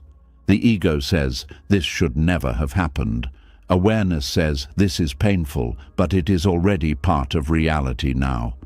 That shift does not erase grief, but it softens the war against reality. One of the deepest forms of healing happens when people stop viewing their younger self through the eyes of punishment. Many people mentally revisit old versions of themselves only to criticize them. You were foolish. You ruined everything. You wasted your potential. You should have known better. But Buddhist compassion asks you to see that younger self more honestly. That person was afraid. That person was wounded. That person was searching for love, meaning, safety, identity, or escape. That person was trying to survive emotionally with limited awareness. This does not excuse harmful choices, but it creates understanding instead of hatred. Without compassion, regret becomes emotional imprisonment. With compassion, regret becomes wisdom. This difference matters deeply. Wisdom learns from the past. Shame lives inside the past. Many people secretly carry enormous shame about becoming less than what they promised themselves because they attached identity to potential. Potential becomes emotionally dangerous when it turns into pressure. You could have been extraordinary. You had so much promise. You were meant for more. At first, these statements may sound encouraging, but over time they can create crushing psychological weight. The person begins feeling that ordinary humanity is failure. Every imperfect season feels like betrayal of potential. This is especially painful for gifted, sensitive, or highly self-aware people. They often imagine intense futures for themselves early in life. Then adulthood confronts them with limitation, emotional complexity, fear, and uncertainty. The gap between fantasy and reality becomes emotionally devastating, but Buddhism teaches that attachment to identity creates suffering, including attachment to imagined future identities. The person you should have become is still a mental construction, a fantasy self, a possibility imagined by the ego. Clinging to that image prevents full relationship with the person actually here now. And the person here now still deserves love, still deserves compassion, still deserves presence. Many people postpone self-acceptance until they become who they once promised they would be. But the years keep passing while the inner war continues. I cannot forgive myself yet. I have not earned peace yet. I still need to fix my life first. This creates endless emotional delay. Buddhism gently interrupts this cycle by returning attention to awareness itself. The present moment is not asking you to become your perfect fantasy before breathing fully. Life is still unfolding now, even after mistakes, even after detours, even after regret. This does not mean abandoning responsibility. If harm was done, repair matters. If growth is needed, effort matters. Buddhism does not encourage denial. It encourages awakening from unconscious suffering. Sometimes regret becomes unconscious identity. The person becomes attached to disappointment because disappointment feels familiar. They replay failure repeatedly because the ego believes carrying pain proves seriousness. Letting go almost feels disrespectful to the past. But self-punishment does not honor your younger self. Healing honors them. Learning honors them. Growing honors them. Living honestly now honors them. There is also deep suffering in believing your life story is already finished. Some people secretly act as though they missed their chance permanently. They stop dreaming, stop trying, stop trusting life, stop believing change is possible. Regret becomes a fixed identity, but Buddhism teaches impermanence. Everything changes constantly. Identity changes, circumstances change, awareness changes. Human beings can awaken at unexpected moments in life. Some people discover purpose at 40, some discover peace at 60, some learn self-love after decades of shame, some only begin truly living after losing everything false. Life does not move according to the ego's rigid timelines. This understanding creates hope without fantasy, not shallow optimism, but openness. The future is not fixed simply because the past contains pain. Many people fear they ruined their life permanently because they made mistakes during periods of unconsciousness. But unconsciousness itself can change. Awareness transforms action. A person trapped in fear for years can become courageous later. A person trapped in shame can become compassionate later. A person trapped in confusion can become wise later. The Buddha himself emphasized awakening, not perfection. Awakening means becoming conscious of suffering instead of remaining trapped inside it unconsciously. This changes your relationship with regret. Instead of asking, "Why was I not perfect sooner?" you begin asking, What can this pain teach me now? That question transforms suffering into wisdom, because regret often contains hidden longing, longing to reconnect with neglected parts of yourself, longing to live more truthfully, longing to stop betraying your deeper values, longing to finally become emotionally honest. The pain itself may be pointing toward healing. Many people also carry shame because they compare their present life to earlier expectations created before trauma, grief, depression, heartbreak, anxiety, illness, or emotional exhaustion entered the picture. They judge themselves without accounting for what they survived. This creates unfair self-perception. A person who survived emotional collapse may still judge themselves for lost productivity. A person healing from trauma may judge themselves for not progressing faster. A person carrying deep loneliness may judge themselves for not becoming more successful. The ego often ignores emotional reality completely while measuring performance. But Buddhist compassion sees the whole person, not only outcomes, not only productivity, not only visible success, the whole human experience. This changes how you relate to yourself internally. Instead of treating your life like a failed project, you begin seeing it as a human journey filled with confusion, learning, attachment, fear, growth, loss, and awakening. This does not erase accountability, it simply removes cruelty, and cruelty never creates true healing. One reason regret feels so heavy is because humans crave coherence. We want our life story to make sense. We want to believe our suffering had meaning. When life unfolds differently than expected, the ego struggles deeply because the narrative breaks. I thought I would become this. I thought life would look different. I thought I would be happier by now. The collapse of imagined identity creates grief similar to loss itself.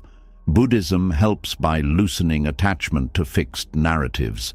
You are not required to fully understand your entire life immediately. Human existence is more fluid than the ego wants to admit. Sometimes clarity arrives years later. Sometimes suffering changes direction unexpectedly. Sometimes what felt like failure becomes transformation later.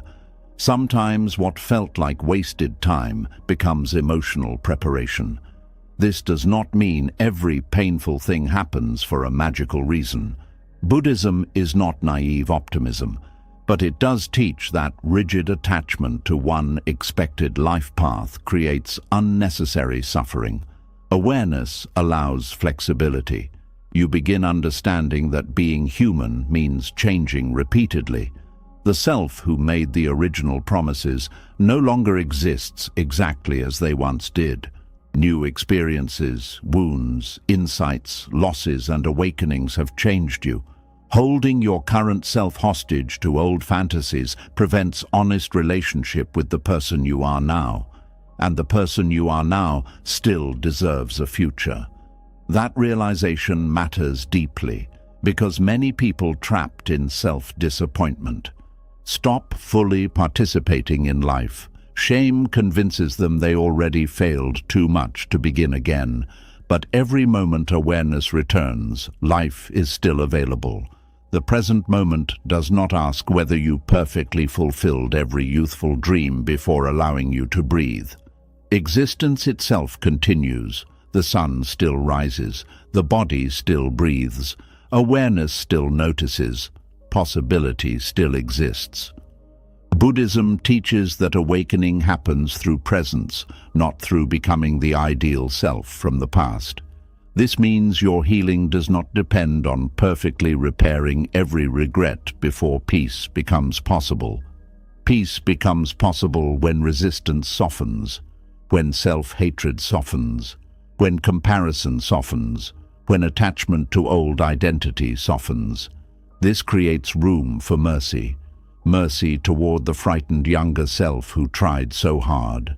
Mercy toward the exhausted self who lost direction. Mercy toward the grieving self who could not carry every expectation forever. mercy toward the imperfect human being beneath all the pressure. And perhaps this is the deeper truth hidden beneath regret. The person you promised yourself you would become was often built from innocence, fantasy, pressure, fear, hope, and incomplete understanding. But the person you are becoming now through awareness may be more real, compassionate, humble, and awake than the fantasy ever was. The ego mourns lost perfection. Awareness discovers humanity, and humanity, though imperfect, contains wisdom deeper than performance.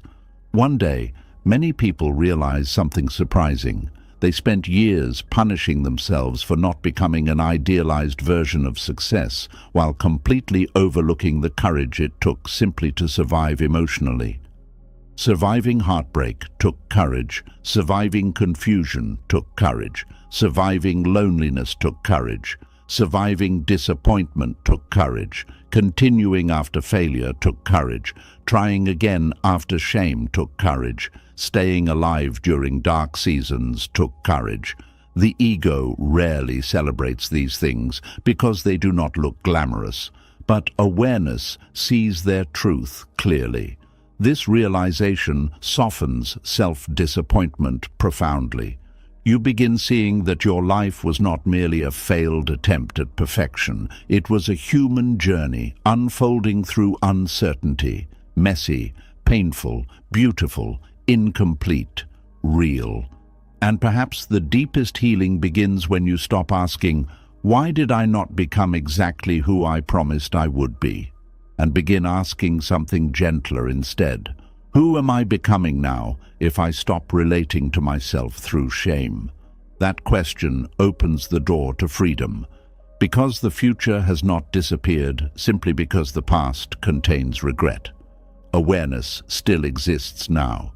Choice still exists now. Compassion still exists now. Life still exists now. And the person sitting here reading these words is not beyond redemption simply because they became human instead of perfect. And when the shame of not becoming who you once promised yourself begins to soften, another painful truth slowly reveals itself underneath.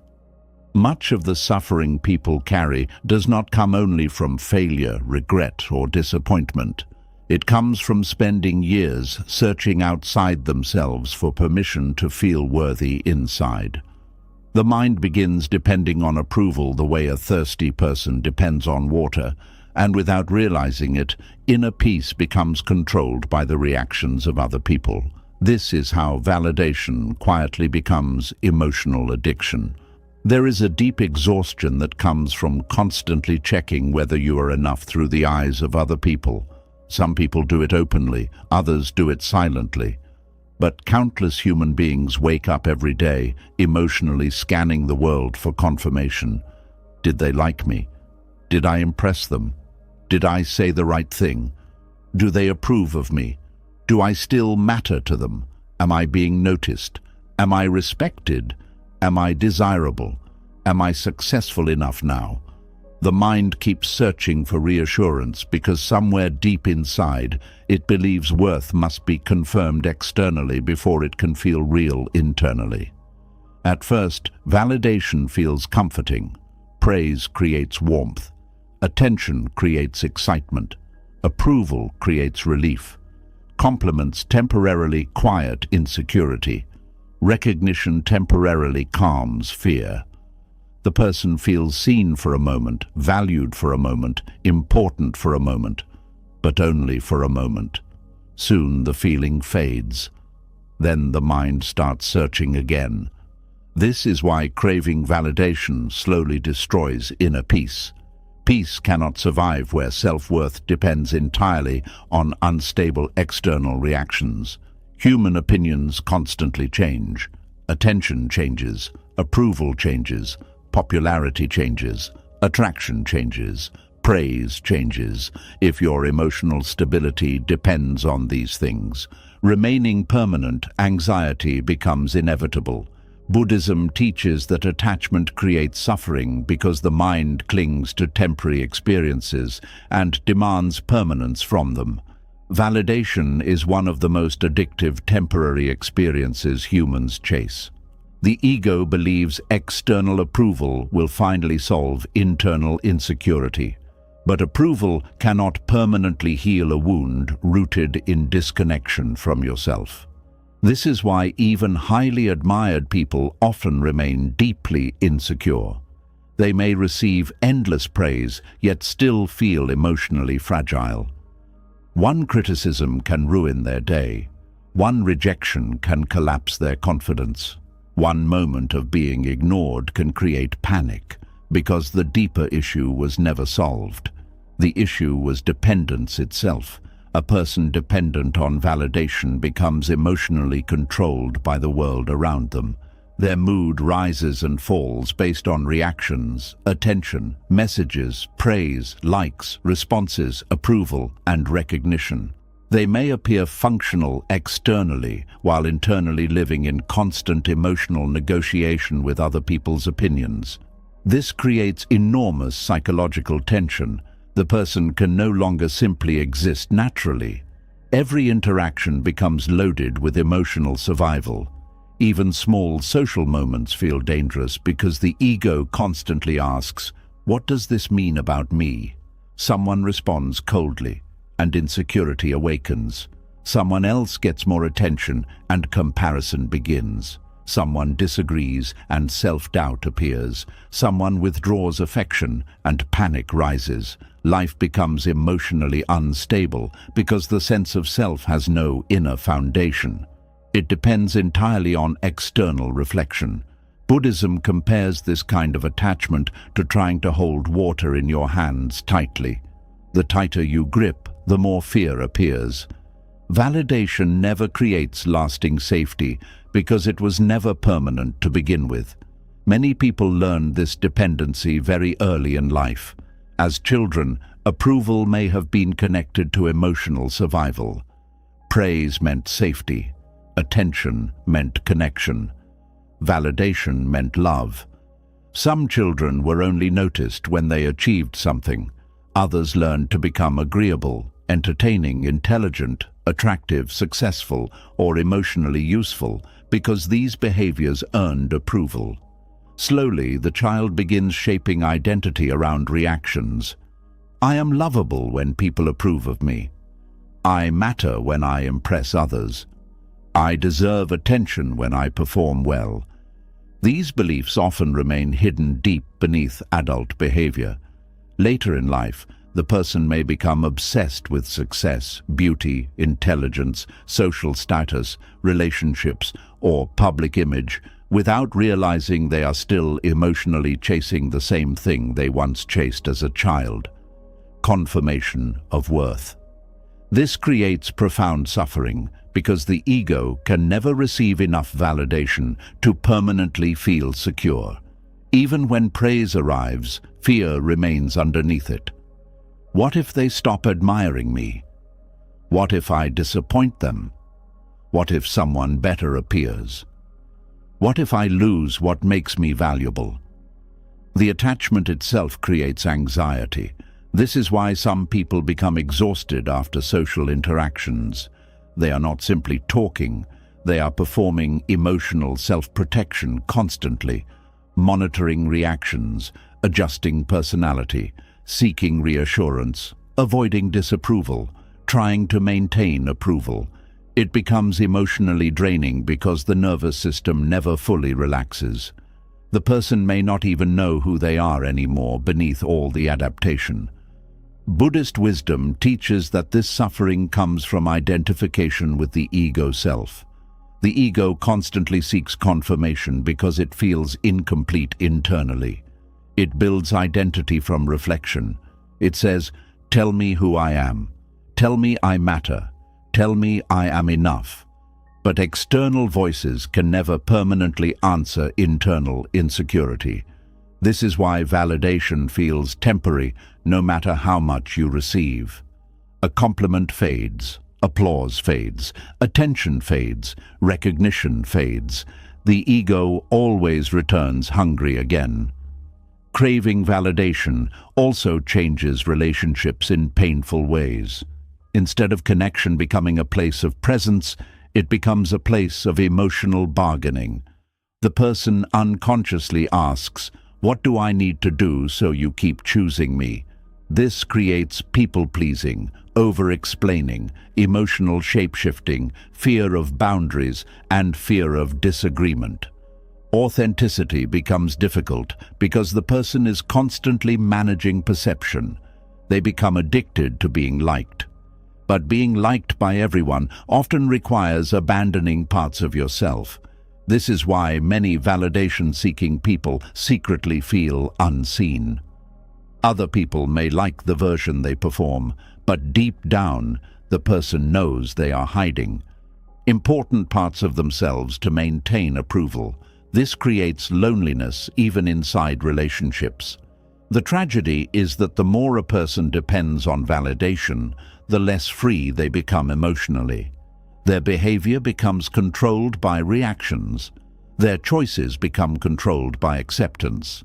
Their identity becomes controlled by external reflection. The Buddha saw clearly that attachment always creates fear.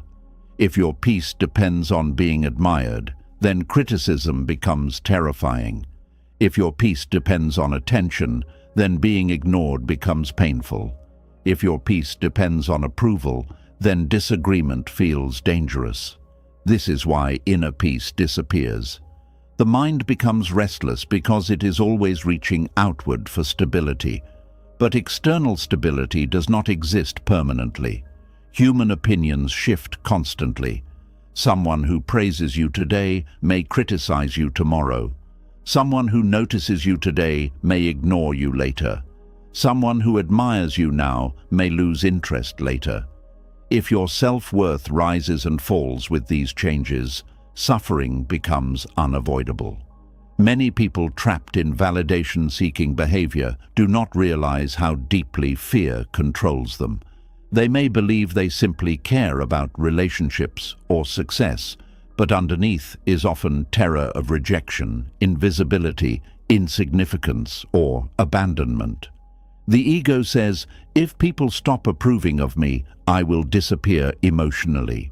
This fear becomes especially strong in the modern world because social media intensifies comparison and external measurement constantly. People begin treating attention like proof of existence. Visibility becomes emotional currency.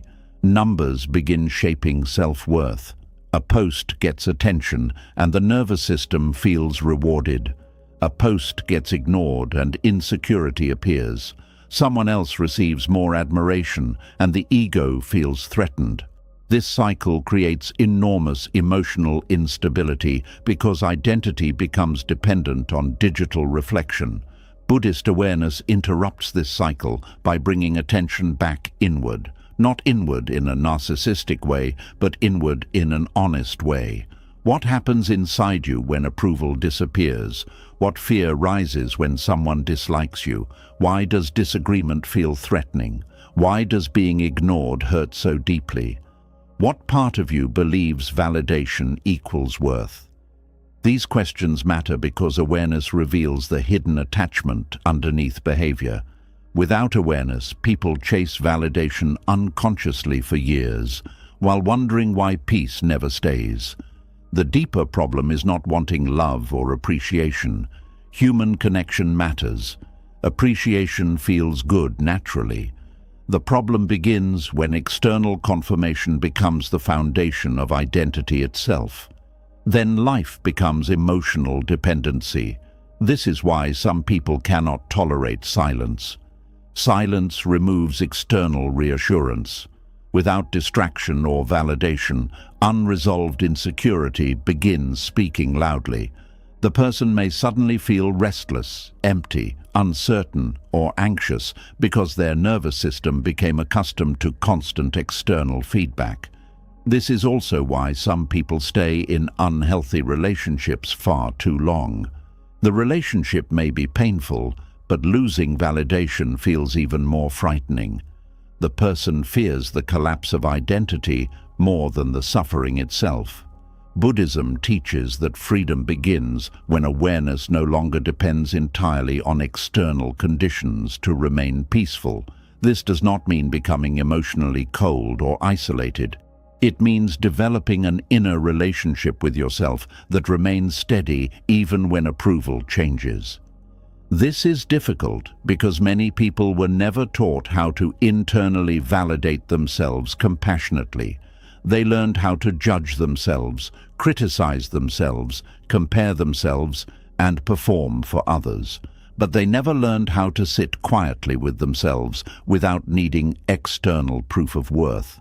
So they spend years emotionally hungry. Validation becomes like emotional sugar, brief relief followed by another craving. One of the deepest forms of healing happens when a person begins separating love from performance. They begin realizing they do not need to constantly earn their right to exist peacefully.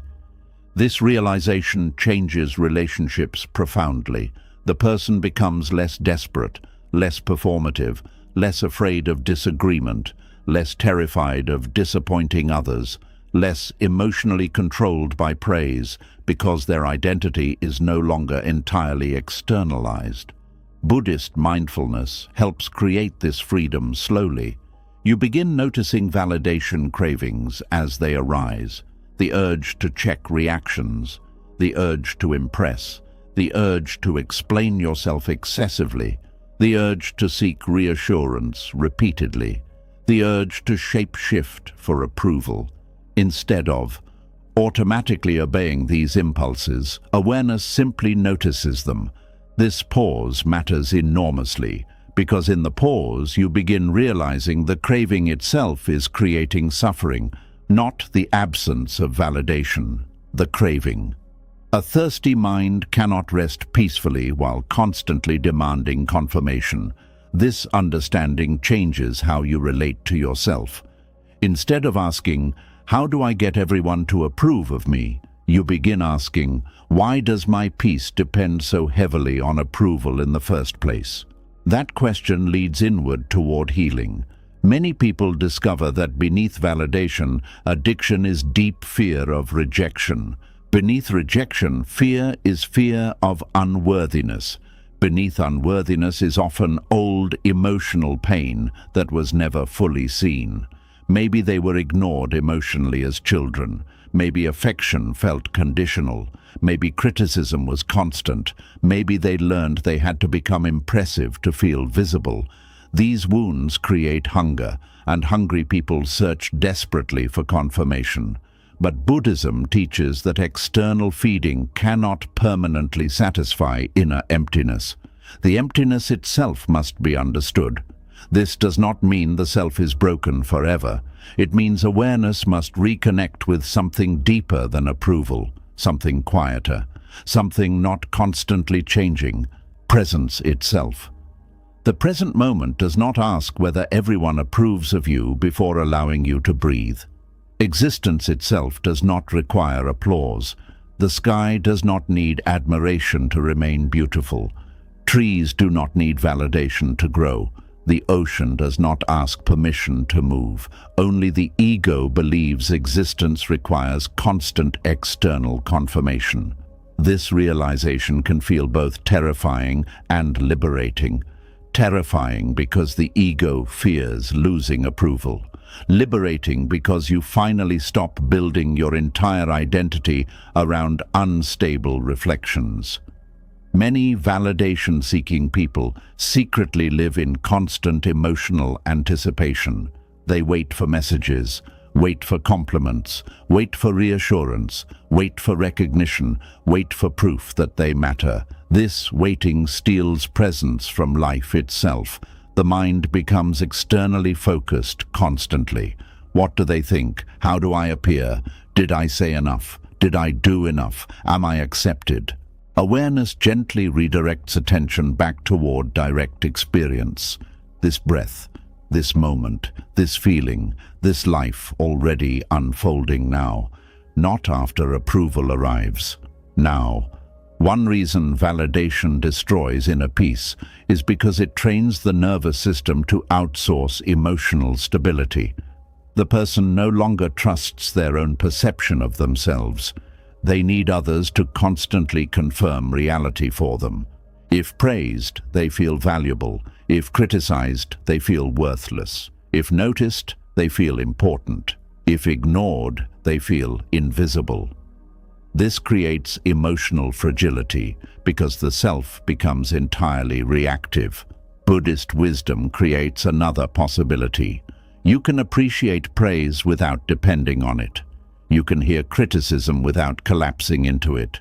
You can enjoy connection without losing yourself inside it. You can be loved without turning love into proof of existence.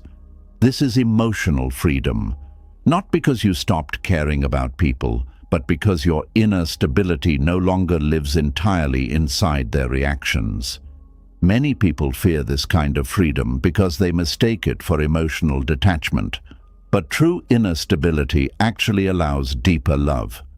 When you no longer desperately need people to constantly validate you, relationships become less controlling. You can love more honestly because fear relaxes. You stop performing constantly. You stop manipulating yourself into acceptable shapes. You stop abandoning your truth to maintain approval. Authenticity becomes possible. And authenticity feels peaceful because it removes the exhausting pressure of constant image management. This does not happen overnight. The validation habit may have existed for decades. The nervous system may still seek reassurance automatically for a long time, but awareness changes the relationship with the craving. Instead of blindly obeying it, you begin observing it compassionately. Ah, the mind wants confirmation again. Ah, fear of rejection is rising. Ah, the ego wants reassurance. This gentle awareness weakens attachment slowly. Over time, you begin discovering something surprising. Inner peace grows not when everyone approves of you, but when you stop abandoning yourself whenever approval disappears.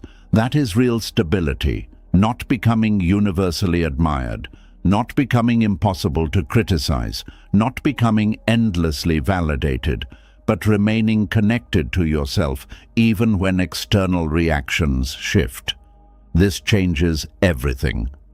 Because life will always contain misunderstanding. Some people will not see your heart clearly. Some people will leave. Some people will disagree. Some people will overlook you. If your peace depends on controlling all these things, suffering becomes endless.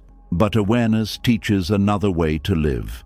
You can still care deeply, still love deeply, still create, connect, and contribute, but without making every external response the foundation of your worth.